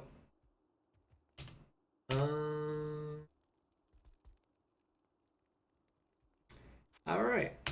And that's it for the demo portion as well for the standard Berserk Barb. Next up, we're going to go into the Chaos Preparation Specialty. And we're also going to talk about like what Chaos Preparation is, because people might not actually know what that means. We're going to go over a Berserk Barb that's a bit more suited for that particular playstyle. In a second here. So what we're going to do, we're going to swap out a whole bunch of gear.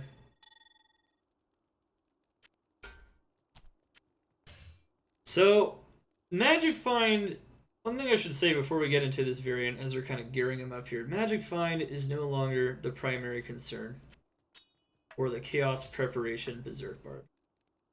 The Chaos Preparation Berserk Barb is all about damage output and survivability.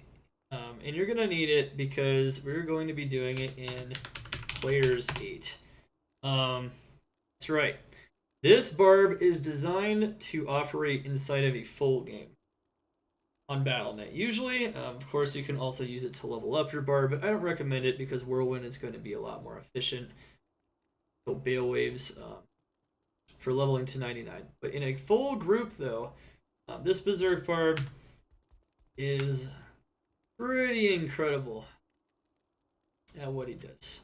So we're going to focus damage. Everything here is going to be about damage. We're still going to hit 105 FCR using a rack this time. And High Lords is going to give us some extra Deadly Strike, which is going to increase our damage further. We're going to have even more damage against demons, which is going to be important in Chaos. And we're going to have even more Deadly Strike and Crushing Blow from G-Face. We can also use a Crushing Blow glove if we're interested in having a slightly higher chance to chunk Diablo, but in general, this should increase your damage even more, having Laying of Hands from all that extra percent damage to demons. So we swapped out for a bunch of damage here. Rings are still not super important. You can definitely put a F where you can still get it on this build, and it's going to be pretty solid. Another thing to note is since we're going to be higher in survivability, normally you're going to want to hit max block. We're not actually going to hit max block, but I'm going to explain that's what you're going to want to do. This build using Storm Shield. So if I swap everything out here, you can even have more faster hit recovery. Faster hit recovery is really good stuff in general. And G-Face, we can actually hit 52%. So we can hit the 48% breakpoint for a Barbarian. So you can overall be very tanky, very resilient, and we can do a lot more damage on a particular version of the build. This is not about magic finding, though. So we're going to talk about what this build does, why it's so strong. This build's a lot different. There's definitely a lot of different stuff going on. One thing to note is that you can still have Magic Find, and you can definitely use Magic Find charms like this. However, because Magic Find isn't necessarily your main focus, you can definitely make yourself tankier and more resilient to make your job a bit easier, while still adding damage with max damage AR life small charms or Ran charms. You can also use more res life small charms if you want to increase your resilience and damage that way. Overall, there are a lot of good options. Okay. Alright, you guys get the idea though. A nice mix of charms. You can add in some survivability, get a solid faster hit recovery breakpoint, add to your damage, add to your chance of block. So right now I'm hitting 52. You actually want to hit 75. So ignore this exact number here. You can even put more points into strength because you're going to want a lot of damage along with your survivability. Get max block with Storm Shield, and then you're going to want to put the rest of your points into Vitality. Stats, of course, will be better, faster hit recovery in general as well.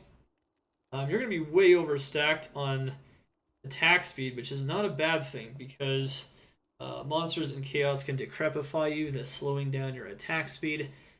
So having all this extra attack speed is a really good idea. We still have a Cham in her helm because we still want to hit. It cannot be frozen, especially when we're doing this.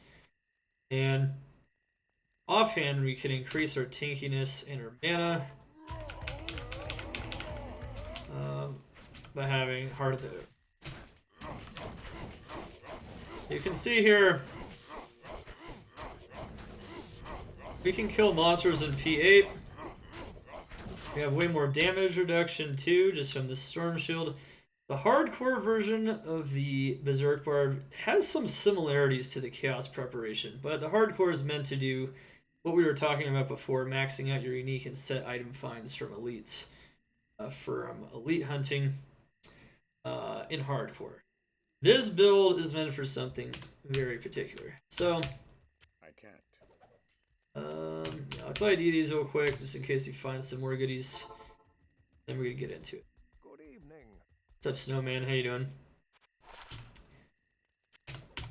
You're making a guide. Feel free to ask questions, guys. Right, here you go. That was pretty nice. 3 max. Anything else, though? Alright, so this is the scenario for Chaos Preparation. Let's say you're in a game with a player that wants to reach level 99. The best way to reach level 99 is to kill, once you're level 97, and especially when you're 98, your most significant sources of experience are Diablo, Nilfgaard, and Bale. If you have a full team behind you, a member of the team can create a teleport to Nilfgaard, so you can just pop Nilfgaard and kill him in high player count for maximum experience. A member of the team can set the Bale waves and prepare Bale. Another member of the team can help find you an experience shrine, so you can pop the experience shrine before you kill any of those monsters. And this member of the team, or in this case, the Berserk Barb, can help set Diablo. So Diablo is maybe the most difficult of all the preparation for all those bosses for reaching level 90. Because you have to kill the seal bosses, and normally, if you want maximum experience, it also means you're going to be in a full game full of players. Now, you saw the Berserk Barb wasn't doing enormous amounts of damage in P1, which is why we boosted her damage to crazy amounts by really focusing those Deadly Strike, Crushing Blow, and damage stats overall throughout her gear, also making herself tankier by getting max block. I know we don't actually have max block on this version of the build, but our block's actually pretty high, so just pretend it's max block. And overall, to make a very tanky, very strong Berserk Barb that is capable of doing this task very well. One of the reasons why the Berserk Barb is one of the best builds for this is because Howl can clear the monsters out. So even in Players 8, he can do this solo.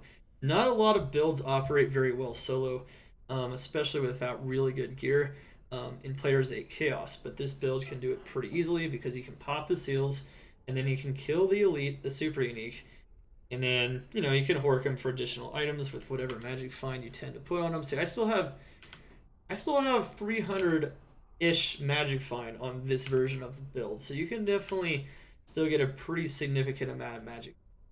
It's not a ton anymore, but it's solid. That is a solid amount of magic find. So, but you're not really focused on like just min-maxing the magic. You want that damage. The other thing that the Crushing Blow can help me do is kill Diablos, so that I don't kill Diablo. I can get him low so that the person that comes in, whoever's getting level 99, can go finish off Diablo. So I can make it easy. I can even share experience with that person if I'm also going to 99 as the Zerk Barb when I kill Diablo. In general, I'm gonna be getting a lot of experience, of course, killing the super uniques as well. So yeah, I can share the experience where he can get all the experience if I go to town. I can prepare Diablo, I can kill the bosses, and I can pop the seals very fast on this build. One thing to note is that we're most vulnerable on our teleport swap because we don't have block, so make sure to move fast do everything else and to howl everything away as necessary so you don't die. Alright. Another alternative function I would say is this build is also great at seal popping monsters for loot. Seal popping doesn't apply magic find, but you can kill monsters remaining in chaos by popping the last seal after refreshing them if you teleport throughout chaos. I'll also demonstrate that method as well. That could be too slow though for the person trying to get 99, so usually when you're trying to go to 99, seal popping takes too much time, but that is definitely something you can do with this character and with this version of the build. So this build is literally just all about Chaos Sanctuary in Players 8 setting Diablo. Here we go. Alright. Bow. Teleport. I'm going to be going as fast as possible, just executing the super uniques, because you don't want the level 99 character to be waiting on us. We can howl away everything else. We can pop it real quick. Dang. And Vizier's toast. Make sure you don't path directly into Lord Asace's minions. And notice, we're doing pretty good. It might be a little challenging to kill some of them because, once again, they are in Players 8. But Howl is just so good at separating the monsters and making this very syllable in max player count. Boom. There you go.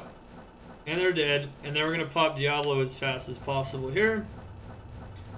And then we can even kill Diablo in PH just to show that he's pretty competent at it for sure.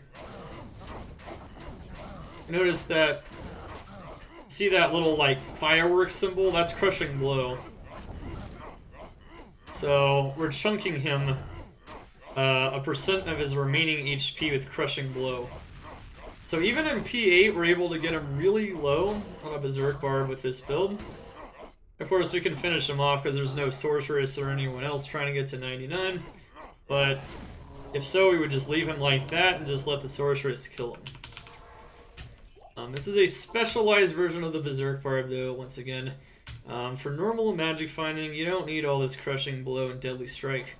But it's going to be really good for getting Diablo low and killing the super uniques and super high player count.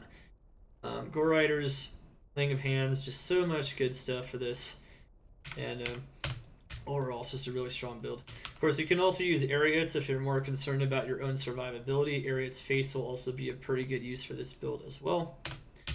And I guess we can also show you guys how to seal pop monsters for loot as well, in case you don't know, since we are on a specialty build for it at the moment.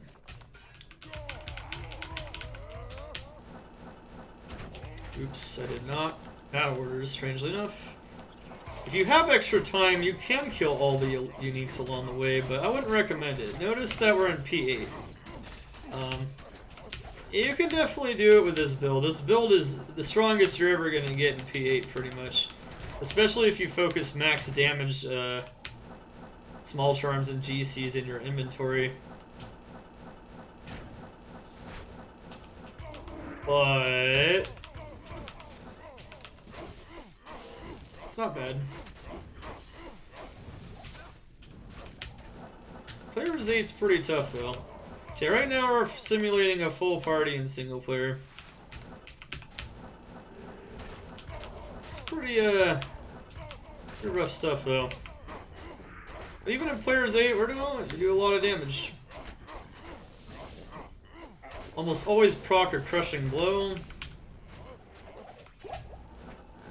We're almost always doing double damage with Deadly Strike.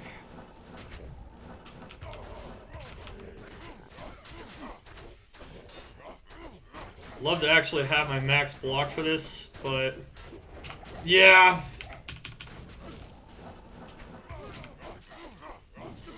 The mercenary is dying. Oh, you know what? I think we might have actually messed something up slightly. Nothing too big actually. It's just the mercenary should have life leech. So in Players 1, it's not a huge deal that he doesn't have life leech. He's usually not going to die. You can feed him potion, and it's pretty easy. I forgot to put on his Andy's helm. Oops, blooper there. Yeah, make sure on this version of the Berserk Barbarian, the Chaos Preparation Berserk Barbarian, I can already tell that I'll be your best friend in this fuss. make sure to have a source of life leech on the mercenary. So don't use the G-Face. It's nice for giving him extra damage in Players 1, but you really want him to survive when you're doing Chaos Preparation.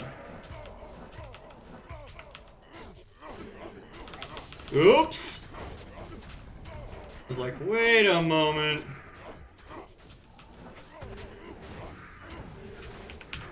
He's a bit of a pain. He likes to run away, but, you know, it's still pretty good.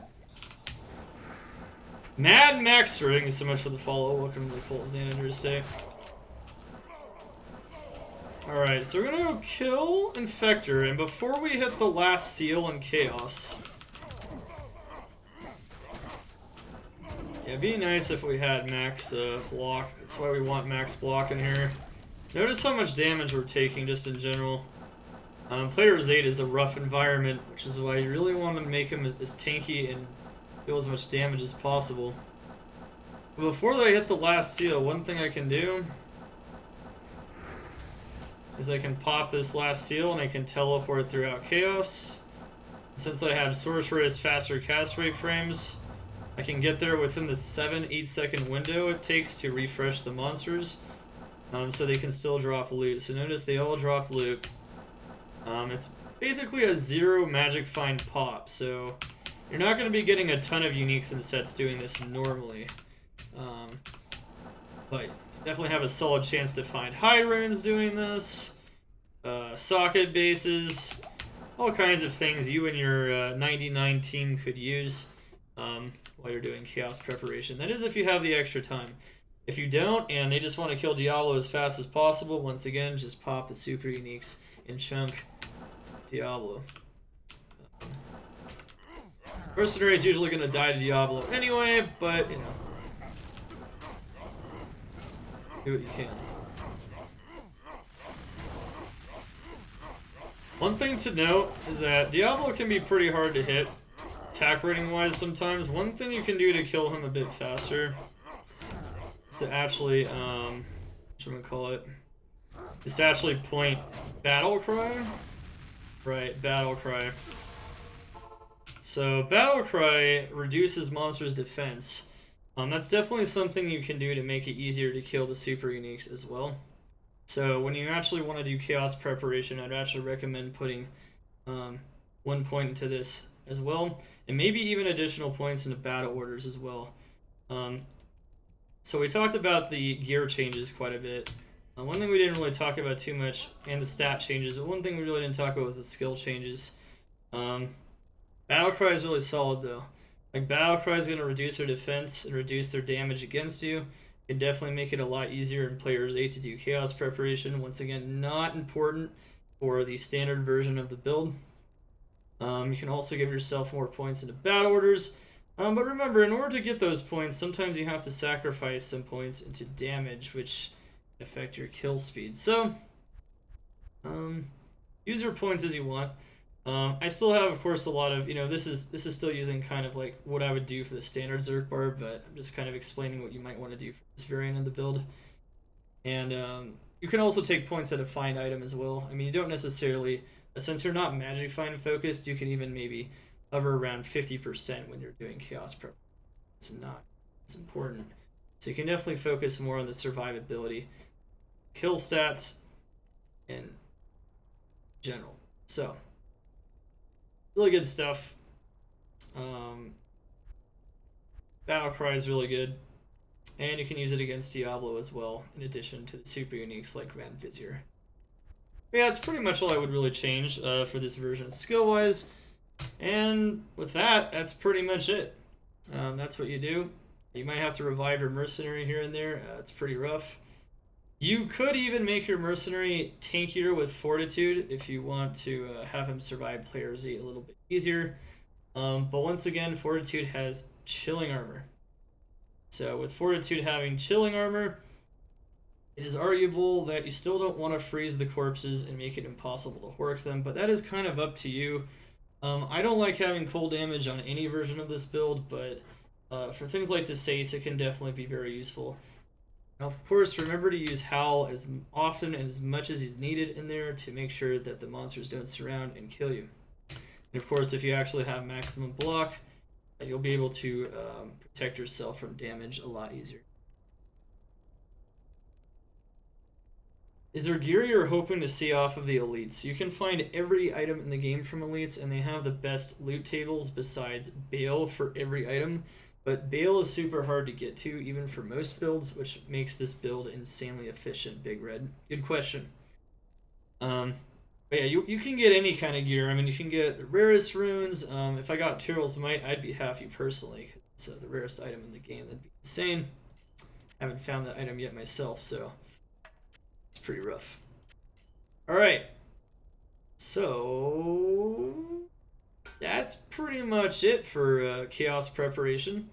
Hope you guys learned a bit more about that strategy and what it's all about, and are a bit more confident in understanding how to do it well. Even though, of course, the visuals weren't all there simply because I was using the same build as I was using for standard, just to make it a bit faster for explanation purposes. All right. So what we're gonna do now is we're actually gonna go over to another variation of this build, the budget Berserk Barb. So whenever I make a budget version of a build, I don't consider it a build that is for a starter character coming out the gate with no gear, but it is a level of gear that I am comfortable with displaying that does the job of the standard Berserk Barb almost at the same level, while requiring far less godly items. So that's the whole goal of the budget, is to try to show you like the basic skeleton of the build and what's really truly important when it comes to the build.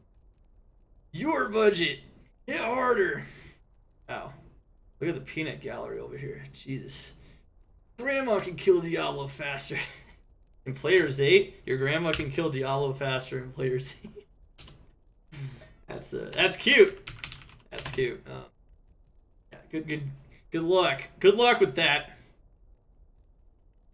Anyway, trying to think of what I actually have to port over there. I'm gonna port over this actually. Okay, so a couple things you can port over there real quick.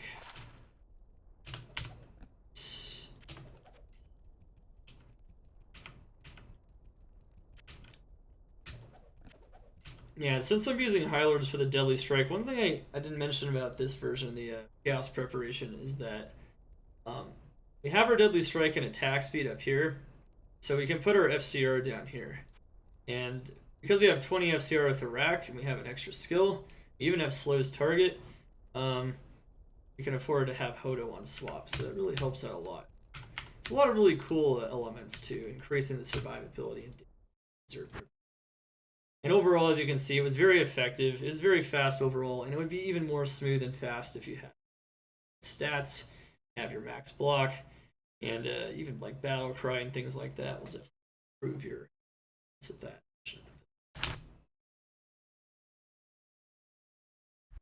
Act 3 Merc plus Lawbringer is awesome for this build. Yeah, it's not needed though. It's not needed. You really don't need. So because you have Howl, you don't really need Act 3 Merc plus Lawbringer. Like, you could have it though. I'm not saying you can't. Like, it actually works pretty well because it actually keeps the monsters away even with Howl. It can definitely help out quite a bit, but you don't really need it. You don't really need it. The Act 3 Mercenary also sometimes can be prone to dying a lot, but overall you are correct. That is a very strong gear combination. So someone in the chat was talking about a mercenary build that uses, you actually use an Act 3 Mercenary with Lawbringer. It's actually pretty solid for Chaos Preparation, or at least for Chaos in general, because Chaos has a lot of undead enemies, and it'll actually knock them back. You don't need it though. In a lot of ways, it can actually be a bad thing, but it's also a good thing in other ways. He's gonna die even easier if he takes more damage, but since he keeps a lot of monsters at bay, he's pretty solid. So you could do that as well, for sure. Very solid version of the Act 3 Lawbringer. Absolutely. There's I'd say that's probably the best use of an Act 3 mercenary, actually. Is strapping a Lawbringer to it, and builds that use magic damage, like the Berserk Barb, that rely on magic damage, that don't need like some kind of damage increasing weapon like Infinity, like on an Act 2 mercenary for elemental damage or something, tend to use the Lawbringer mercenaries pretty well. So that's actually kind of a cool point. Very cool point indeed. Alright. Next up, though, we have the budget Berserk Barb. That's right. This is the barb you use when you're kind of poor, but you want to make a Berserk Barb, and it's still going to be really good. So, let's kind of go over the differences here. So, we don't have quite as much AR on the standard version of the build, but we're still hitting a decent amount. If I had more AR small terms, let's say if you can actually get enough AR small terms, it can actually be really good, because then you can still hit around like 9,000, 10,000 AR. We are hitting 8,600 with this cheaper version of the build with our bows. I put a lot of extra points, so this is where I put extra points into strength. Now you can do this on the standard grief version, and especially for chaos preparation to do more damage in players 8. But overall, it's going to be pretty solid, putting all these points into strength in general, and you get a lot of extra maximum damage by putting extra points into strength. Since this build is not using a grief, we actually are missing some runes. Why it's budget, we put some extra points into strength just to increase our damage. Just put the bare minimum dexterity to wear items, which is usually what you're going to want to do, so long as you can get attack rating on your charms, just like we did the normal one. And we put a healthy amount of points into vitality, but we just put the rest of the points into vitality. Whatever we still could after putting points into strength. And we have no points in energy. Still have decent resistances, but they're also not perfect, just like the standard version. We're still going to be playing in players 1, so this version is meant to do the same task as the standard Berserk Bard, which is to magic find the items. But this version only hovers around like 500 magic finds, so we're only hovering like 550. This is a bit more typical when you're lacking that elite gear, you're lacking AR elsewhere. You need to supplement it with charms, and you just can't stack MF every single location. Have a ton of attack speed, which we need because our weapon is slower. Standard Berserk Barb. And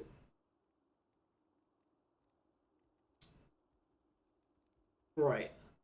Okay. And of course, 0 faster hit recovery. We still don't care about hit recovery on the normal Berserk Barb. And everything else is already standard. We're still trying to get some deadly strike if possible. And we have our 105 faster cast rate on swap. Remember, we want to make sure we're still teleporting as fast as the original one. Alright. Skill-wise, compared to the standard one, there's really nothing you do differently. Talked about how the Chaos Preparation version can differ a bit by using Battle Cry on monsters. If you cast that after you use Howl, you cast that on the Elite to kill them faster. Can definitely help, especially in high player count. The monsters have just a ton of health, especially Diablo. Diablo can be a bit of a pain. And of course, you're still maxing out Berserk, and you're putting a lot of points into Shout and Howl. So yeah, it's pretty much the same as the standard version. Nothing really crazy going on here, and you put the rest of the points of Sword Mastery. One thing to note though is that we're only hitting, whatchamacallit? We're only hitting 55% item find on the budget version of the Berserk Barb. It's gonna be a little bit harder to hit really high levels of item find when you're missing more plus skills. One thing to note is that if you're not even using a torch and an Annie, we're using a kind of a budget torch and Annie on this build, but if you're not using them at all, you might have to sacrifice even more find item. Remember, the more you sacrifice, the lower you lower the odds. So having high magic find or find item is still really good. And gear. So the mercenary has crap. Okay, he's using crap. Just to show that, if you are lacking items for your mercenary, it's okay. Insight in general is still going to help you a ton, so the very bare minimum, use Insight, and make sure that there's no cold damage on his build, and there's no cold damage in your build. Alright, awesome. Great stuff. But yeah, overall, really, really solid stuff. And very, very, very, very good. Very, very good. Let's see here. Yep. Pretty much. I mean, it's giving you life leech on the helm, so your mercenary can survive a bit. If you have like a basic base like an SCV, this would be a lot better, of course. But they're just showing you don't necessarily need your mercenaries damage. For if you're lacking gear. On swap, we're just using wizard spikes. We need 50 FCR each weapon. We could still use suicide branches here. But we are lacking a little bit of gear. Like, we don't have a godly crafted Amy on the budget version at all. So we're definitely going to want to hit our FCR every way we can. We're going to want a lot of FCR. We don't have FCR on the belt either. We're actually hitting FCR with a ring on this build, so yeah, we're kind of struggling for FCR. You could use still a Hodo still, but for the most part, I mean, Hodo is of course another expensive rune word, so we're kind of just showing like Wizard Spikes, Suicide Branches, whatever. The weapon is not a Grief, so this is the next best melee weapon for most melee builds in Diablo 2 LOD. When you can't afford the Grief or you haven't found a low rune yet, single player, if you're playing solo self-found, this is pretty much it. Oath. This is the best base, an Eth Cryptic Sword for it, but you might not even be able to find this base. Eth Highland Blade is a lot more common, and it does more consistent damage, arguably actually making it a little bit better in some cases for this build. Cryptic Sword, though, does a lot more damage, like it just does a lot more high-end damage in general, but Cryptic Sword is a bit harder to find. We're going to use the harder to find version, but just understand that this Oath can be even cheaper and can use like an Eth Elite base like a Island Blade, the two-handed sword. You can use it as a one-handed sword on a Barbarian, offhand, and it's going to be solid. Since we notice that the runes that it requires are just Mal. Mal's the highest rune, whereas Mal is just one of the runes in Grief, whereas Low is the really hard one. So this is a lot easier to get to so long as you can find an elite sword or just an elite F4 socketed base, so an elite base of some kind. Swords are still the best though in general because they're faster, and yeah, not gonna be as bad. Since it's indestructible though, so Oath is always indestructible. Definitely make that an ethereal base though, no matter what you do. Make sure the base is elite. Gold Dagger. Gold Dagger is the cheap option for Magic Find. It is also a fast weapon. Remember we talked about earlier how we don't want to use Alibaba usually because the game averages out the attack speed on our weapons when we use one weapon to attack. If we use Alibaba, it's a really slow weapon. Even if you put Shales in it, it's still kind of rough. And it doesn't even have as much Magic Find as Goal. We could put an Ist in the Goal rune, the Gold Dagger, and hit 130 Magic Find.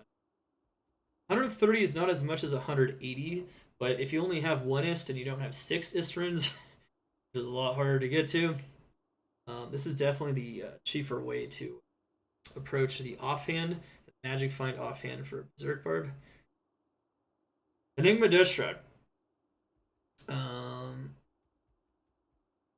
So Enigma is really good. In general, It's also on the budget version of the build because we want to teleport. One thing to note though is that if you don't have Enigma and you're really budget and you don't have the Jaw and the Barun, which are pretty expensive usually in the beginning of a ladder, this build, just like other budget builds, can forego Enigma and farm certain areas that are easy to access. We talked about that earlier with Eldritch and Shank. You can just take off the Enigma and you can just run to them, or you can use a teleport Ami that gives teleport charges. You can swap to a teleport staff. Just kill Shank, kill Eldritch. You can kill Thresh Socket if you have a waypoint right next to him.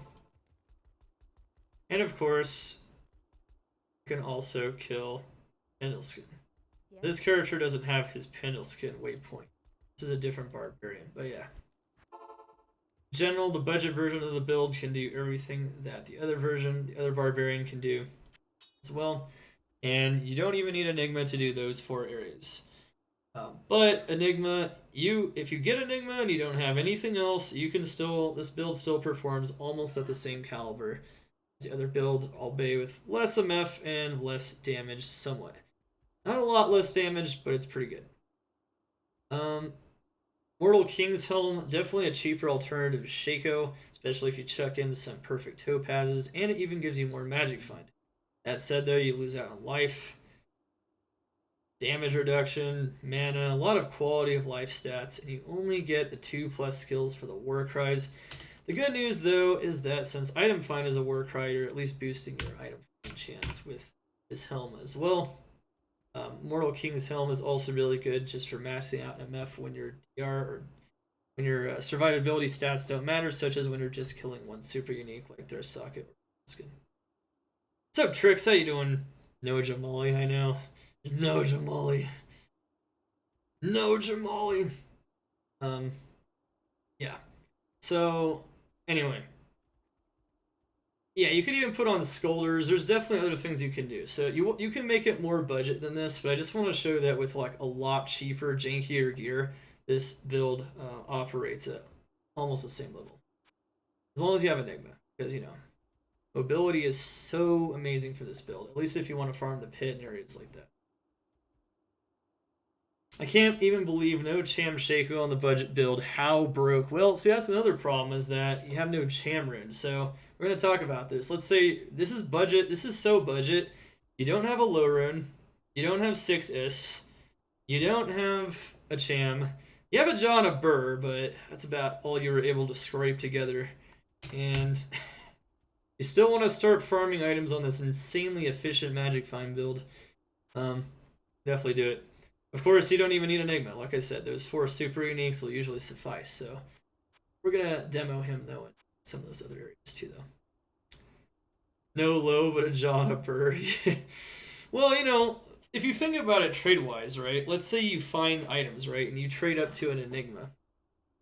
A lot of the times when you want to play something that's not a sorceress in Diablo 2, your whole goal is getting like an Enigma or an Infinity so you can open up your build options.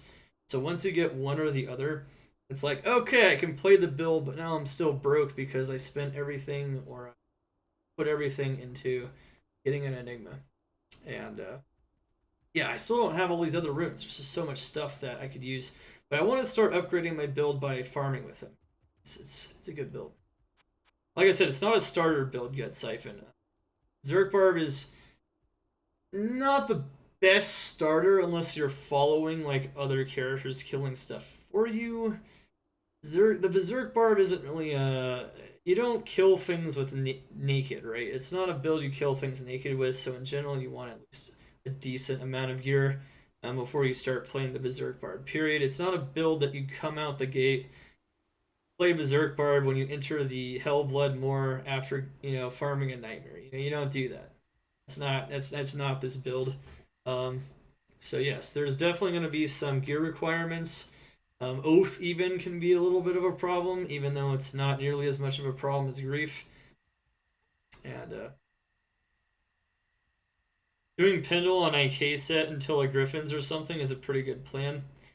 Yeah, yeah, not IK set. The full IK set, maybe not, because you want more Magic Find, right? But that being said, killing Pendle with a teleport staff, I was talking about that, how Killing Pendle with like the bare minimum is definitely a very good plan.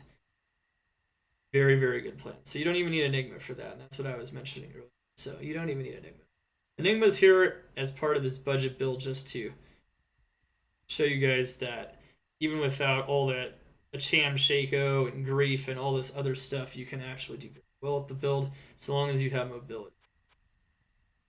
Laying of Hands. Laying of Hands is really good. It's going to give you the attack speed you need. You need more attack speed for other weapon bases other than Phase Blade, like for Grief. You're not going to want to use a Phase Blade for Oath, though, because Oath is going to want to be made in an ethereal base, and Phase Blade cannot be ethereal.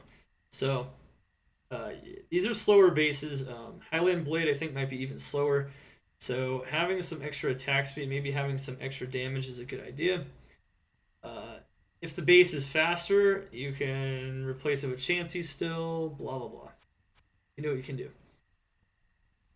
In order, since we don't have Chamrune, because Chamrune is the second rarest rune in the game, it can be kind of hard to acquire, especially in a solo self-found scenario. Ring Belt is definitely, I'd say, the most solid budget option if you have found one or you can get one. If not, you can even use something as cheapo as a Death Sash, which is only two potion slots. It's kind of nasty, but Death Sash will give you the cannot be frozen.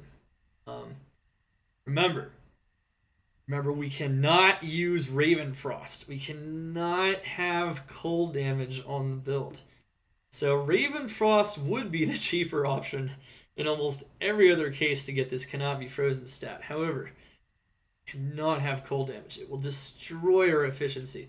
We will be freezing elites, and we will be making it impossible for us to work. It's very bad. So I can't stress it enough how bad it is. I'll mention it like 5 times throughout the guide because of how bad it is. There's definitely options with this build. You can even use an Act 3 Mercenary for Chaos Prep or for Chaos Farming on him.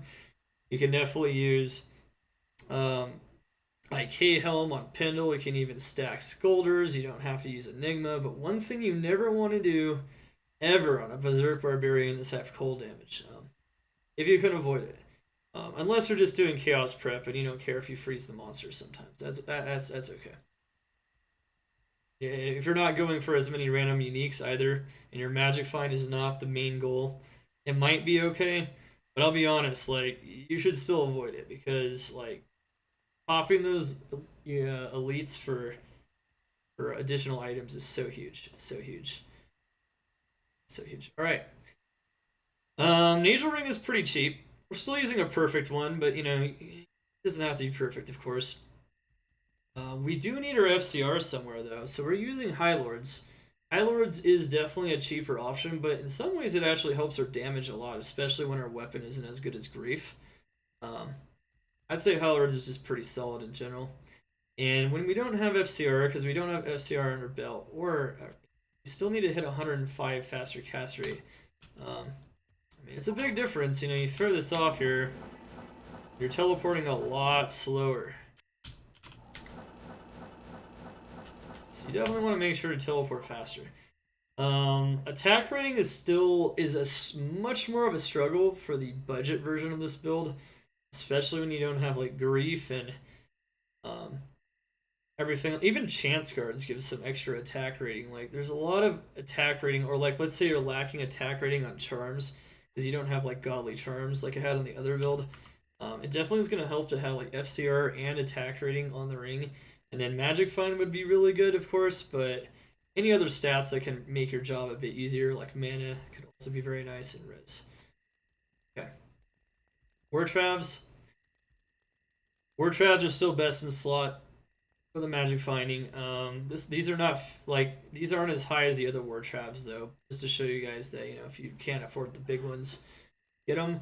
If you can't even afford War Travs, you can use Rare Boots with Magic Find, but I'd like to emphasize once again that these even add damage, so there's really should try to get War Travs at bare minimum there, if possible. And look at my inventory. Oh my goodness, these charms are so Poverty. They just reek of poverty. Compared to the other build, they definitely do. Remember all those res MF charms they had? An AR life, or AR damage MF. It's the 327 small charm. Well, this version of the build is just MF. Matter of fact, if all you can afford is 6 Magic Find small charms, use them. The whole goal is to stack your Magic Find as high as possible.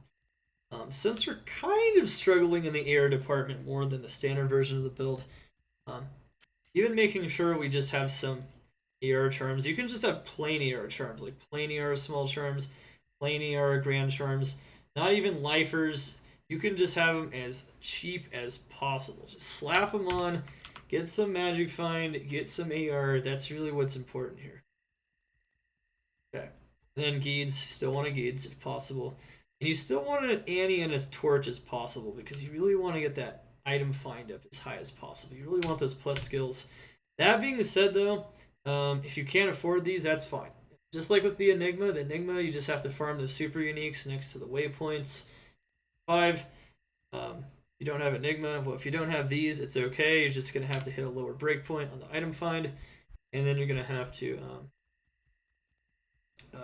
maybe lose some resistances. Maybe you don't do quite as much damage, whatever. In general, though, the idea of this setup is to show you guys that you don't necessarily need Grief. You don't need a Cham. You don't need a Low. You don't even need a Torch or an Annie. And as long as you had an Enigma, you can at least farm the pit, so that's kind of nice. And you don't even need stuff on the Mercenary. The Mercenary can be wearing trash, pretty much. He doesn't have cold damage, he's fine.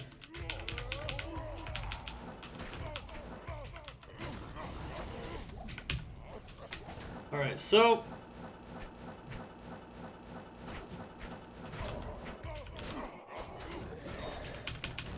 playing in Players 1 again. Looking for items, looking for those rarest items in the game. Or just good items. Eldritch and Shank. Notice they go down pretty fast with Oath. Oath is very strong. Like, it's not Grief, for sure. But it's very strong. And if you have a Highland blade, once again, your damage is more consistent, but sometimes you can, like, one-shot still with a Cryptic Sword. So, we'll use the Cryptic Sword. Cryptic Sword's fine. These are all items that, once again, have been solo self-found on my Grail, so they're not hero editor generated. Found them all myself. I can just use them. Yeah, look at that! Easy mode. Still have no cold damage. And it's good.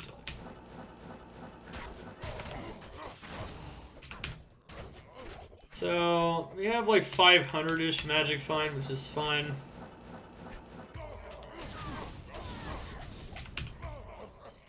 Yeah, if we're missing some runes for our build, or we just can't afford all of it. This looks pretty similar to the, the Grief version, right? Oath is definitely going to slow you down compared to the Grief no matter what. But it's pretty solid. So feel confident making and using your Oath on this build.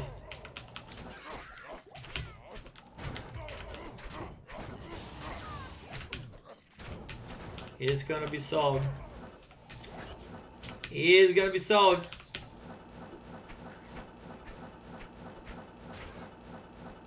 It's gonna be solid.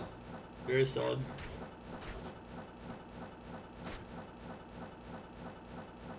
Okay. Good day. So yeah, he can still destroy the pit in Players 1. Still pop the elites and still work them. 55% even, so, if I drop some more pieces of gear, obviously that would go down a bit. But yeah, this build's all about explaining, like, what kind of budget options you can use and what help get your Berserk Barb running. Without all the crazy gear.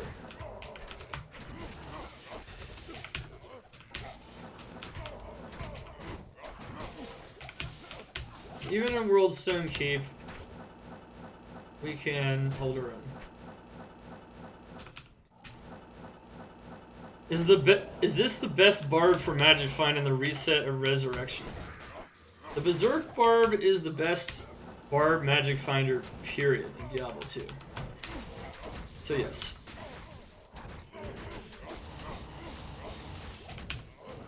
This build is the most efficient solo players one Magic Finder in the game, because even though he doesn't kill elites quite as fast as a sorceress in a lot of cases, he teleports as fast as a sorceress.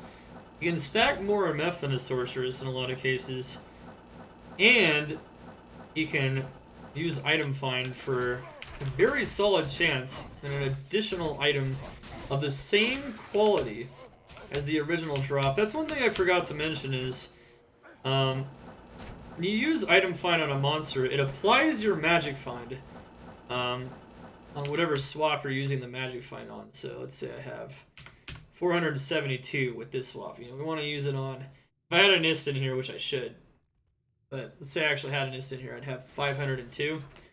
When I use item find, it will apply the 502 MF to it so long as an item actually drops and the item find succeeds. If the item find succeeds, you're going to have the same drop odds for all the items as you would on the initial kill. Makes this build incredibly good.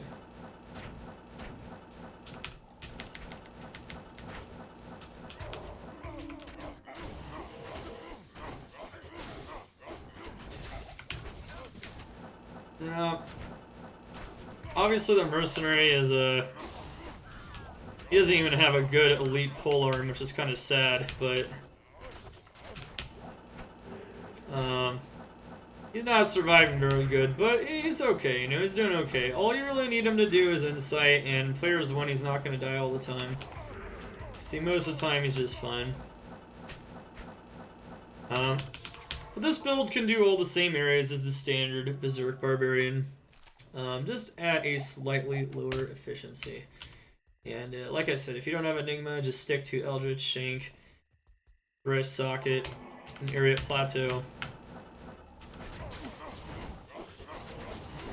And Pendle Skin, and then you don't even need teleport, so you can just walk it. You see how this waypoint is close to him? That's what you want.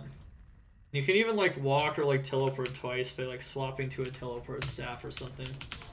Or you can have teleport charges on an amulet. Hello.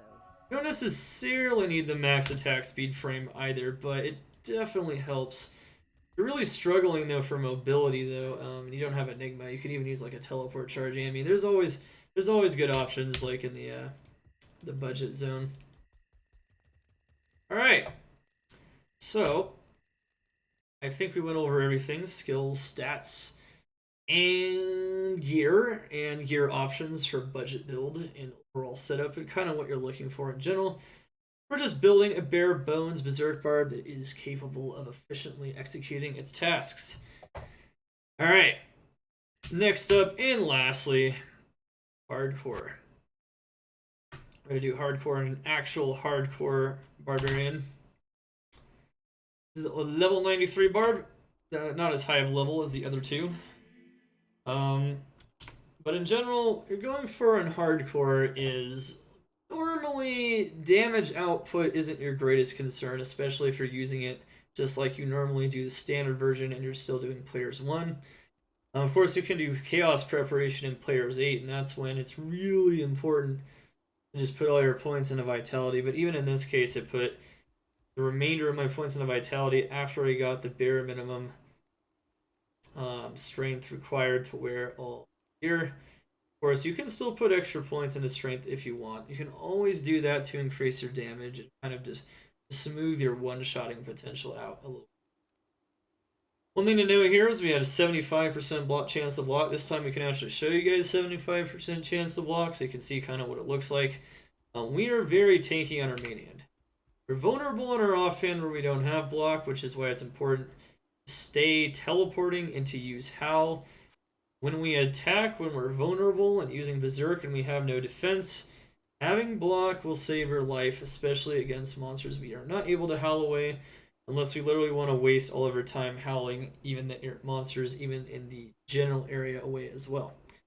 Of course. So we'll talk about the gear and some gear options and, you know, how much risk you really want to take with a hardcore Berserk Barbarian.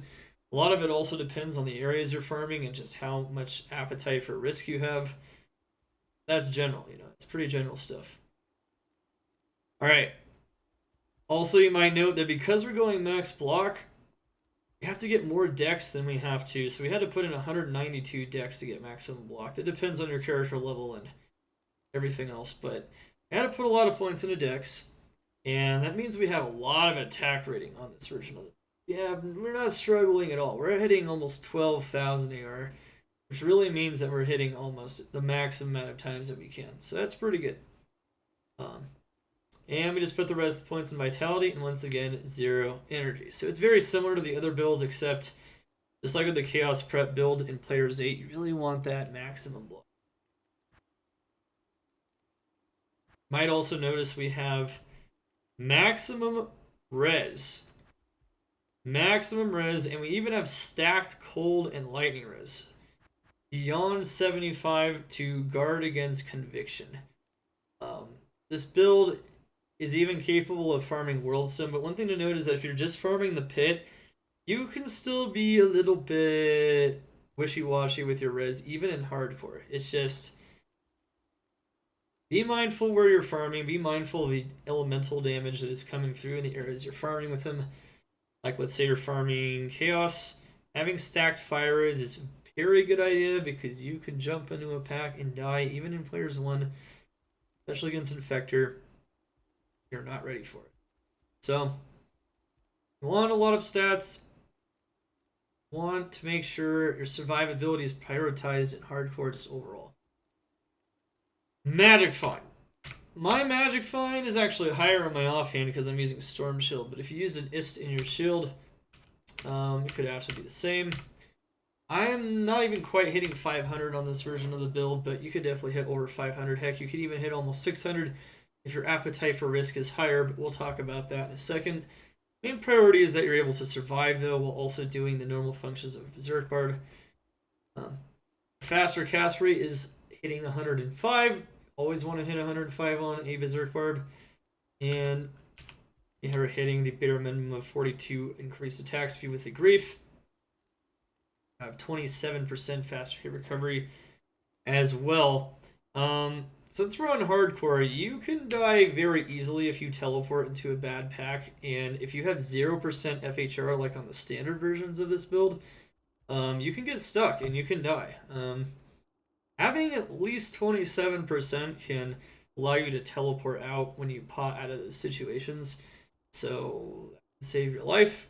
I definitely sacrificing some Magic Find to make that happen, though. So we'll talk about kind of maybe making this character a little bit more death-proof. I definitely have died on the softcore version of this character several times, especially when farming World Sim, because it can be pretty dangerous, but this version is so tanky that I even feel very safe in World Sim most of the time, which is nice. Cool. Alright, so that's pretty much the stats. The skills. Yeah, we'll talk about that Brave in a second here. There's definitely options for the rune inside of the Storm Shield, but we're not going over the gear yet, so just wait one moment and we'll start going over the gear. Alright, so he's a dead man. Huh?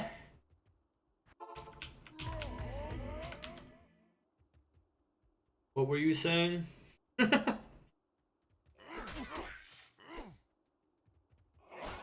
Oh no. Oh no. He is not a squishy man.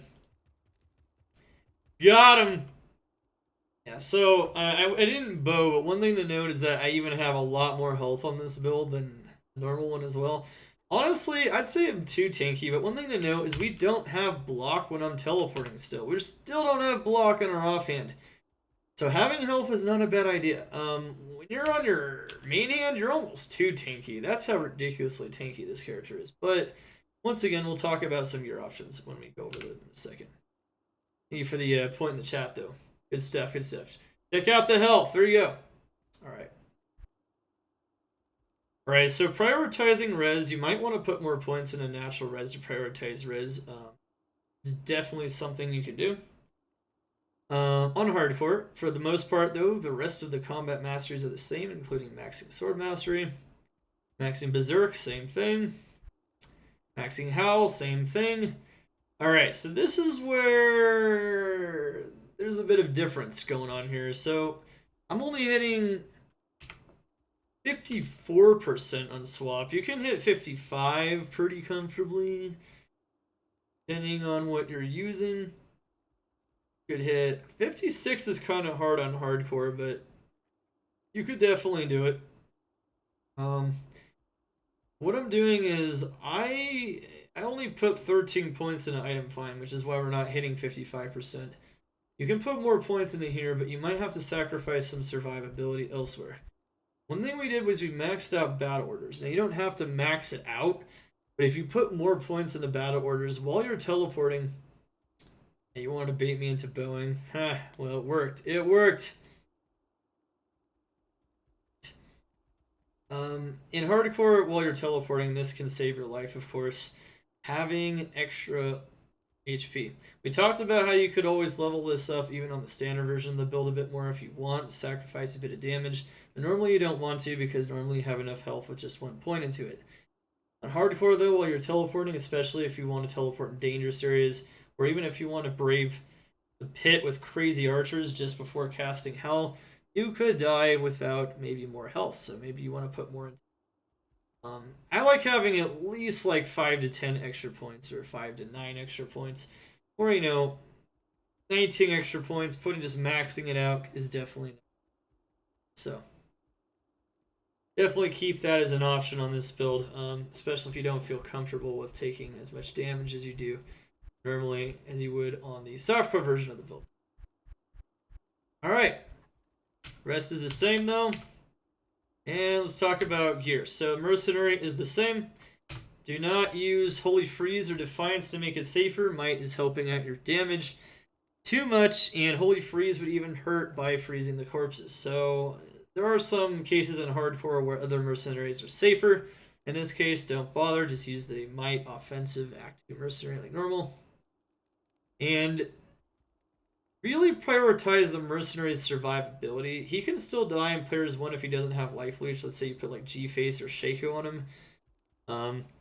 That can be a bit of a problem, so using Andes is nice. If the mercenary stays alive, you're more likely to stay alive, especially in extra dangerous situations. So make sure to prioritize that, but the rest is the same pretty much. Ethereal Bug Treachery, Insight, and as a standard version. And weapon is identical. Grief is the strongest weapon. On hardcore, it's not going to change. Enigma, still same build functions. Cham Shaco, build still operates the same way. So in general, you also, I'd say you really want to gun for a Shaco on the hardcore version of this build because you really want that damage reduction if possible.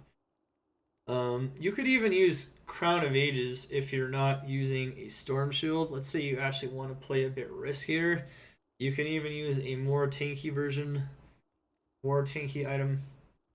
That being said, though, the Cham Shaco is definitely the way to go. You want to make sure you can't be frozen. You want damage reduction. You want life, and you want magic find. So this is even better on the hardcore version, and maybe even more necessary than on the softcore version.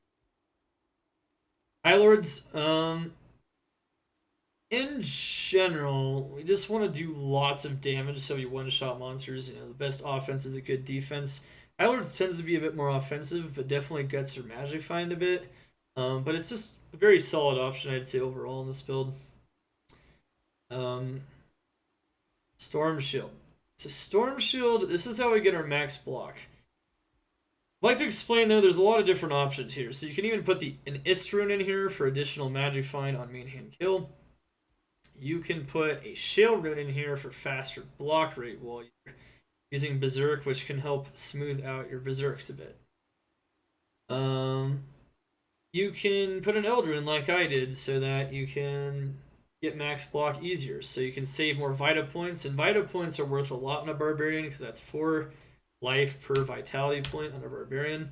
So saving those Dex points and putting them into Vitality is definitely a good idea. And it's just tons of damage reductions. So I'm actually hitting the cap. So there's a damage reduction cap with these 3 items. We're hitting 50%, which is really, really good. Having 50% DR while we're attacking monsters, especially dangerous monsters like archers. Now with Howl, you can most of the time make situations less dangerous, especially in Players 1. And because of this, it's arguable you could just still use a 180 MF sword. You can still do that. You can justify using a 180 MF sword on this build. The only problem though is that if you don't howl everything away, you are leaving yourself open to taking enormous amounts of damage, especially if there's multiple champions. Champions don't get howled away, and you want to kill them all and you want to item find them all. If there's like 4 of them and they're dangerous monsters, like they're all archers, you can end up taking a lot of damage, especially when you're amped. You can take a lot of damage from all kinds of things. So you're just going to make yourself a little bit more exposed by doing that. Since, of course, one thing you can do though is you can max battle orders, and then you don't invest the extra dex points. So you save almost 60 dex points, then you end up with almost 5,000 life, and then you can go that approach. And it's still pretty tanky. You're not going to have the DR though, and you're not going to have the block, so you're definitely going to make yourself vulnerable to getting stuck. You can't swap to a shield even if you get stuck while teleporting, which means that if you get totally stuck, you can just get caught out and die because you can't swap. So it's definitely more dangerous, but you can do it, especially in the pit. And if you're willing to accept the increased risk, go for it. More magic find than the storm shield, but I don't know. It's kind of hard to pass up a storm shield on hardcore if you can pull it off. It's kind of hard. Anyway, just want to talk about how you don't necessarily have to go storm shield, but that's definitely the safer option. And then of course you have Withered Spike, and you have Heart of the Yoke. So with these 2 items, I am getting a lot of res, and I'm getting more plus skills and using even 2 suicide branches. I'm getting a ton of all res and plus skills. So with this high of stacked res, we're so stacked that conviction will do nothing while we're teleporting. Won't be able to lower our light, cold, or fire below the 75 threshold. While we're not teleporting, we're still vulnerable a little bit to conviction, but not a lot. So once again, you don't really have to worry about stacking res too much on this build because you have Howl, and when you're teleporting, pretty safe. But in general, those stacking res is always a good idea, at least for teleport. Suicide branches just not quite as good on hardcore for that reason. They give you some extra life, but res stacking is more important, I'd say, and so is getting more plus skills, especially when you're struggling to hit those item find breakpoints or higher item find chance percentage. Alright, the rest of the build is pretty much the same as the standard version of the build. Just trying to stack magic find wherever else we can, in places where it's really not going to matter too much for hardcore anyway. We have enough res, so we're fine. Arachnid's Mesh, of course, is to make sure we hit that 105 FCR breakpoint along with High Lords. So High Lords and Arak is the golden ticket, especially when you don't have crazy crafted items anyway. And you can do a lot of damage with this, and it's very reliable for killing things. And with the slowest target, it actually provides a little bit of safety against some monsters as well. And the rest of it is pretty much the same as well, except I did include some life res small charms in the build. You can opt for more life, so one thing to note is, you're already hitting a huge amount of magic find, so you can choose to just be like, okay, well, we don't need as much magic find. We are hitting that 27 FHR breakpoint, which is especially important while we're teleporting, so we don't get caught out at 0% FCR and die on hardcore. where dying once is permanent. So you might get 40% Geed's Fortune. And we have a Bard Torch, and we have an Annihilus Charm. Really good stuff in general. Max damage, AR, fast hit recovery. Really, really good. And we have a perfect any in my hardcore. It's actually kind of nuts. 2020. But anyway, without further ado, though, I think we kind of went over all the options on this variant here.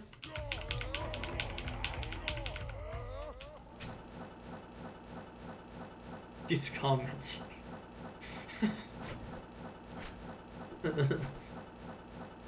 Well, you know, saving and exiting that fast might be kind of hard. And one thing you'll note, though, is when I use Berserk, notice how I have 0 defense. This is why, without a shield, you're very vulnerable, you know, when you don't have block, right? I still have 75% block, right? Even when I have 0 defense. So, like, that's a pretty big thing, because when you have 0 defense, you get hit by everything, so, it really makes for nice, comfortable hardcore play, having that Storm Shield on hand.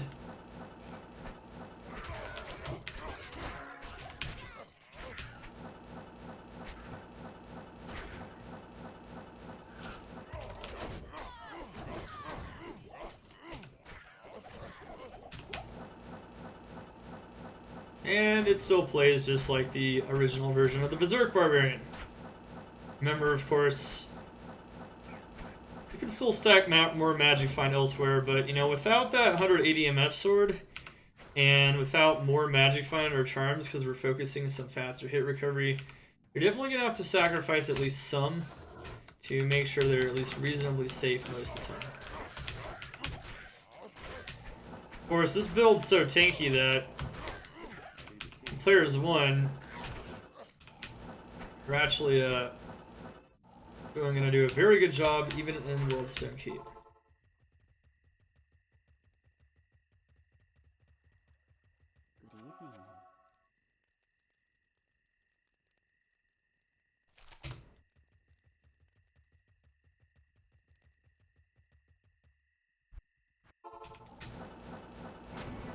But yeah, in Worldstone Keep, honestly feel very safe on this version of the build. Conviction Souls aren't going to kill me because I have stacked Lightning Res on the offhand.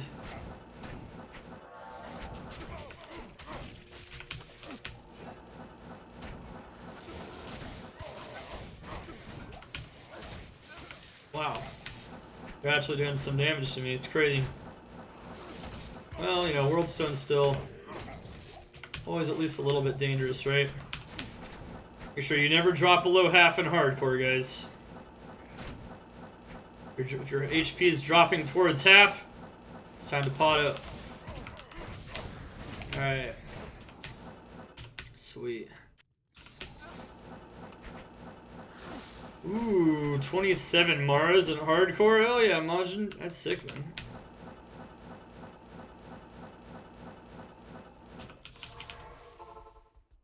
Worldstone 1 is always insanely dangerous in hardcore, though. He can farm all the same areas as the regular Berserk Barbarian, but be careful in here. Especially if there's those reanimated hordes, the charger zombies, the zombies that charge at you. They can go through your shield even and kill you, so be very, very, very careful. Hey, what do you know? On a Crown of Thieves.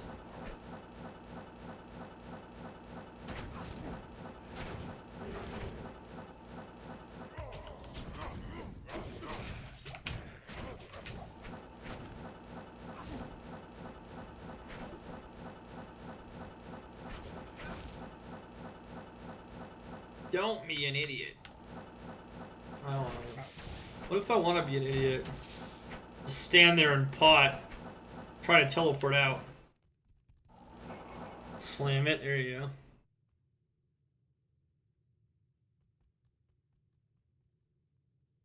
This is the build Blizzard does not want you to know about. That's how I should have advertised the build, Saint Gray.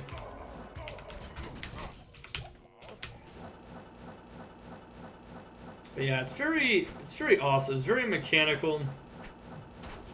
Killing those elites is always a great feeling, though. Killing the monsters that have the highest chance to drop those really nice items. And having a chance to get an additional item. That is a Twitch throw. All those nice uniques. Oh, they're decent at least. Berserk Barb, yeah man. Berserk Barb. I'm curious. Have you ever used an Act 3 mercenary on a Berserk Barb for like chaos clearing?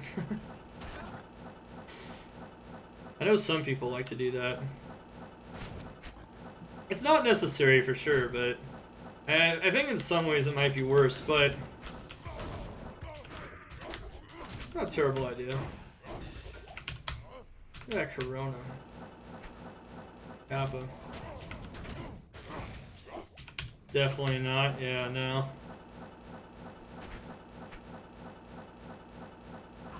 It is a different approach, but you can do it.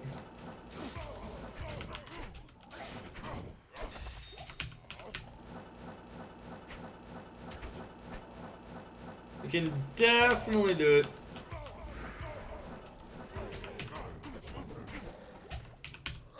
Alright. Never.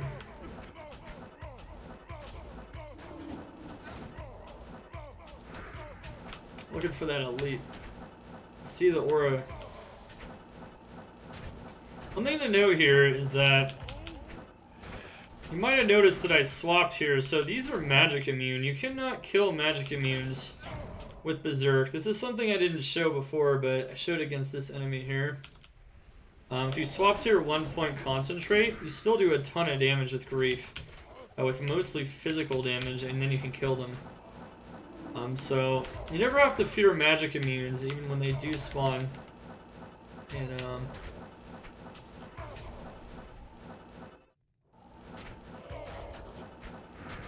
oh, there it is. Make sure to swap back to Berserk though once you're not killing, because Berserk does a lot more damage than your 1-point concentrate. But yeah, concentrate can still assassinate the magic immunes fairly easily unless they're stone skin. And even then you can still do a pretty good job, especially with their mercenaries damage added in, as long as you teleport directly on top of the monsters and then have your mercenary add his damage to your concentrate.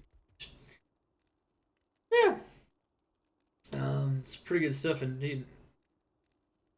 Oh man, key farming. Yeah, that's definitely a grind. I mean, I'd rather do the key farming grind than the lower cross rune grind, but you know, it's definitely a pretty nasty grind too for a name. Definitely. All right, so beautiful stuff, guys. Beautiful stuff. In general, though, yeah, that's why we use concentrate. Concentrate's beautiful backup skill for those magic immunes. But you can just avoid the magic immunes altogether by just doing the pit, and of course, never do ancient tunnels because you can actually get physical and magic immunes in there. One that you have both, and you can't kill them. So that's just avoid it. Anyway, guys, GG. That will be it here for this Berserk Barbarian guide. Hope you guys learned some awesome tips and tricks for how to min-max your performance on this character. Also, we had some awesome questions and comments fielded from the chat as well about alternative approaches.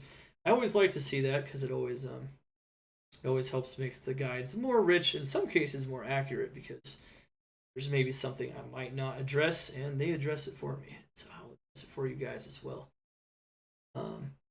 Really good stuff. Does anyone else in the chat have any more questions about the Berserk Barb? Anyone else have any questions about how this build works? Other ways to use it? In general, how it works in general?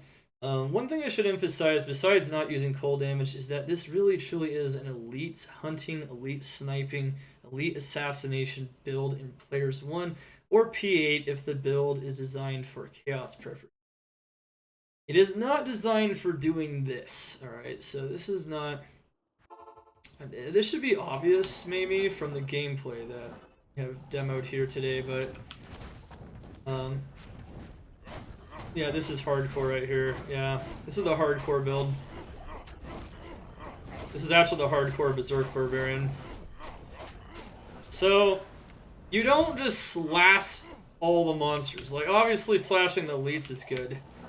But you don't just sit here and go... just start attacking regular monsters. I mean, you can do this, but it's really slow compared to most builds.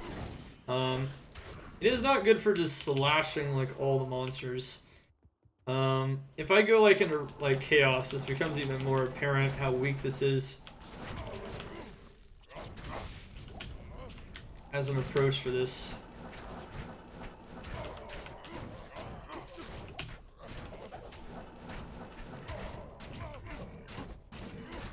But yeah, let's say I just start killing this and then I start killing these and everything else.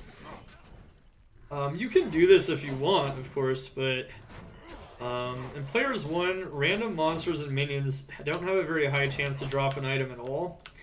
And even though your mercenary can maybe get some for you by killing some random monsters nearby, you yourself are not going to want to do this. Like, this is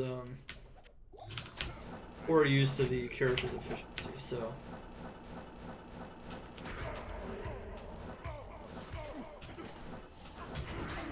Hello, Sarah. How you doing? Right, I have Storm Shield, yep. To be fair, you don't even have to use Storm Shield on the hardcore version of the Berserk Barbarian. So, Matru, I'm actually wondering, on your hardcore Grail, how much risk tolerance did you have? Did you use Storm Shield, or did you not use Storm Shield? Did you just gun it without Storm Shield? I talked about that in the guide here. I did talk about that. No Storm Shield. Wow, okay. Are you just hitting like around 5? Are you using like max battle orders then? Like 20 battle orders? Or are you really like... Because, you know, I talked about how you don't necessarily have to do any of those things, but they're definitely going to make you a lot tankier.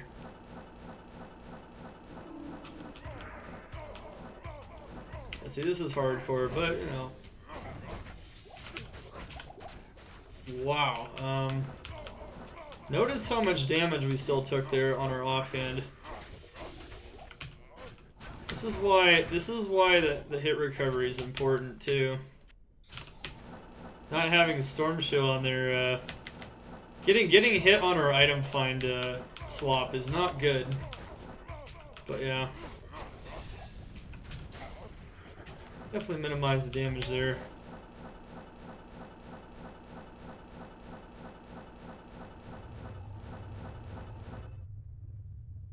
Yeah, gotcha. Yeah, 4.4k life is pretty good. And yeah, if you only run the pit, that's something I mentioned. Like, if you only run the pit, maybe some lower risk areas, it's not as big of a deal. On my hardcore barb, I like running World Stone, so, and Chaos sometimes, so. Definitely gets a little bit nastier up in there sometimes, right? If you only run the pit, or you... stay away from those other areas in general. It is a totally different story, yeah. Definitely. But yeah, I don't even like running, like, even running a Pendle skin on this character gets a little bit more dicey, especially if he gets some certain spawns because he's a charged zombie. So yeah, it just depends. It just depends. But yeah, if you only run the pit, you know, like I said, there's more risk tolerance. Just, you know, use the gear that you feel like, you know, you need based on the area. Stack the res you need based on the area, like I mentioned before. And you don't even need the max block in a lot of cases as well. Only pits? How boring. Well, you know, it's very efficient though, so... Yeah, exactly. You have other classes that run other areas. Right. You know, hey, that's how people like to do it, man. It's not even a bad thing to do that whatsoever. Alright, guys. Well, do we have any more questions? How was my sleep? It was good. It was pretty good. Kinda good. It was okay. Still kind of stayed up all night. Alright, any questions about the Berserk Barb so you can close up this guide? I have no more questions. I think. Alright, guys. Well, that is it. We went up over all of his setups. We went over a lot of gear options, a lot of gameplay options, and anything we didn't demo directly, we talked about. At least, I think, went over everything at the very least. GG, you can find this guide in my LOD guide section on my YouTube, along with my other LOD guides. This will be D2R Prep Guide number 5. Berserk Barb is incredibly insane at elite hunting, arguably the most efficient build in the game, especially at things like killing super uniques like Pendleskin, because you can get 4 items from him if the item find chance succeeds with the item find, aka Hork skill. Why is it called horking? Well, it's because he makes a sound when he does it.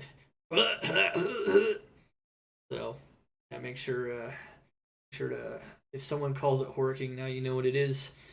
That's what it's all about, man, with the Berserk Barb. And have fun destroying the game, destroying the high-level areas, assassinating the elites. It's really fun doing it. It's really fun scattering everything that's not an elite and killing it with high magic find. And overall, setting up the game in a way to where you get tons of unique and magic finds, setting up Diablo, someone trying to get 99. Build is incredible. So just start slashing. Slashing, cracking, and horking. Get him. Get him, get him. GG. So, yeah, remember, guys, we're going to be playing D2R when it comes out, of course, and including the beta. And remember to like and subscribe this video if you enjoyed this guide and feel like you learned something about this most incredibly overpowered magic find build in vanilla Diablo 2. I will see you again next time. GG, guys. You can always catch me at www.twitch.tv/darkhumility for live Diablo 2 action 6 to 7 days a week. GG. Dark Humility over and out. See you guys next time.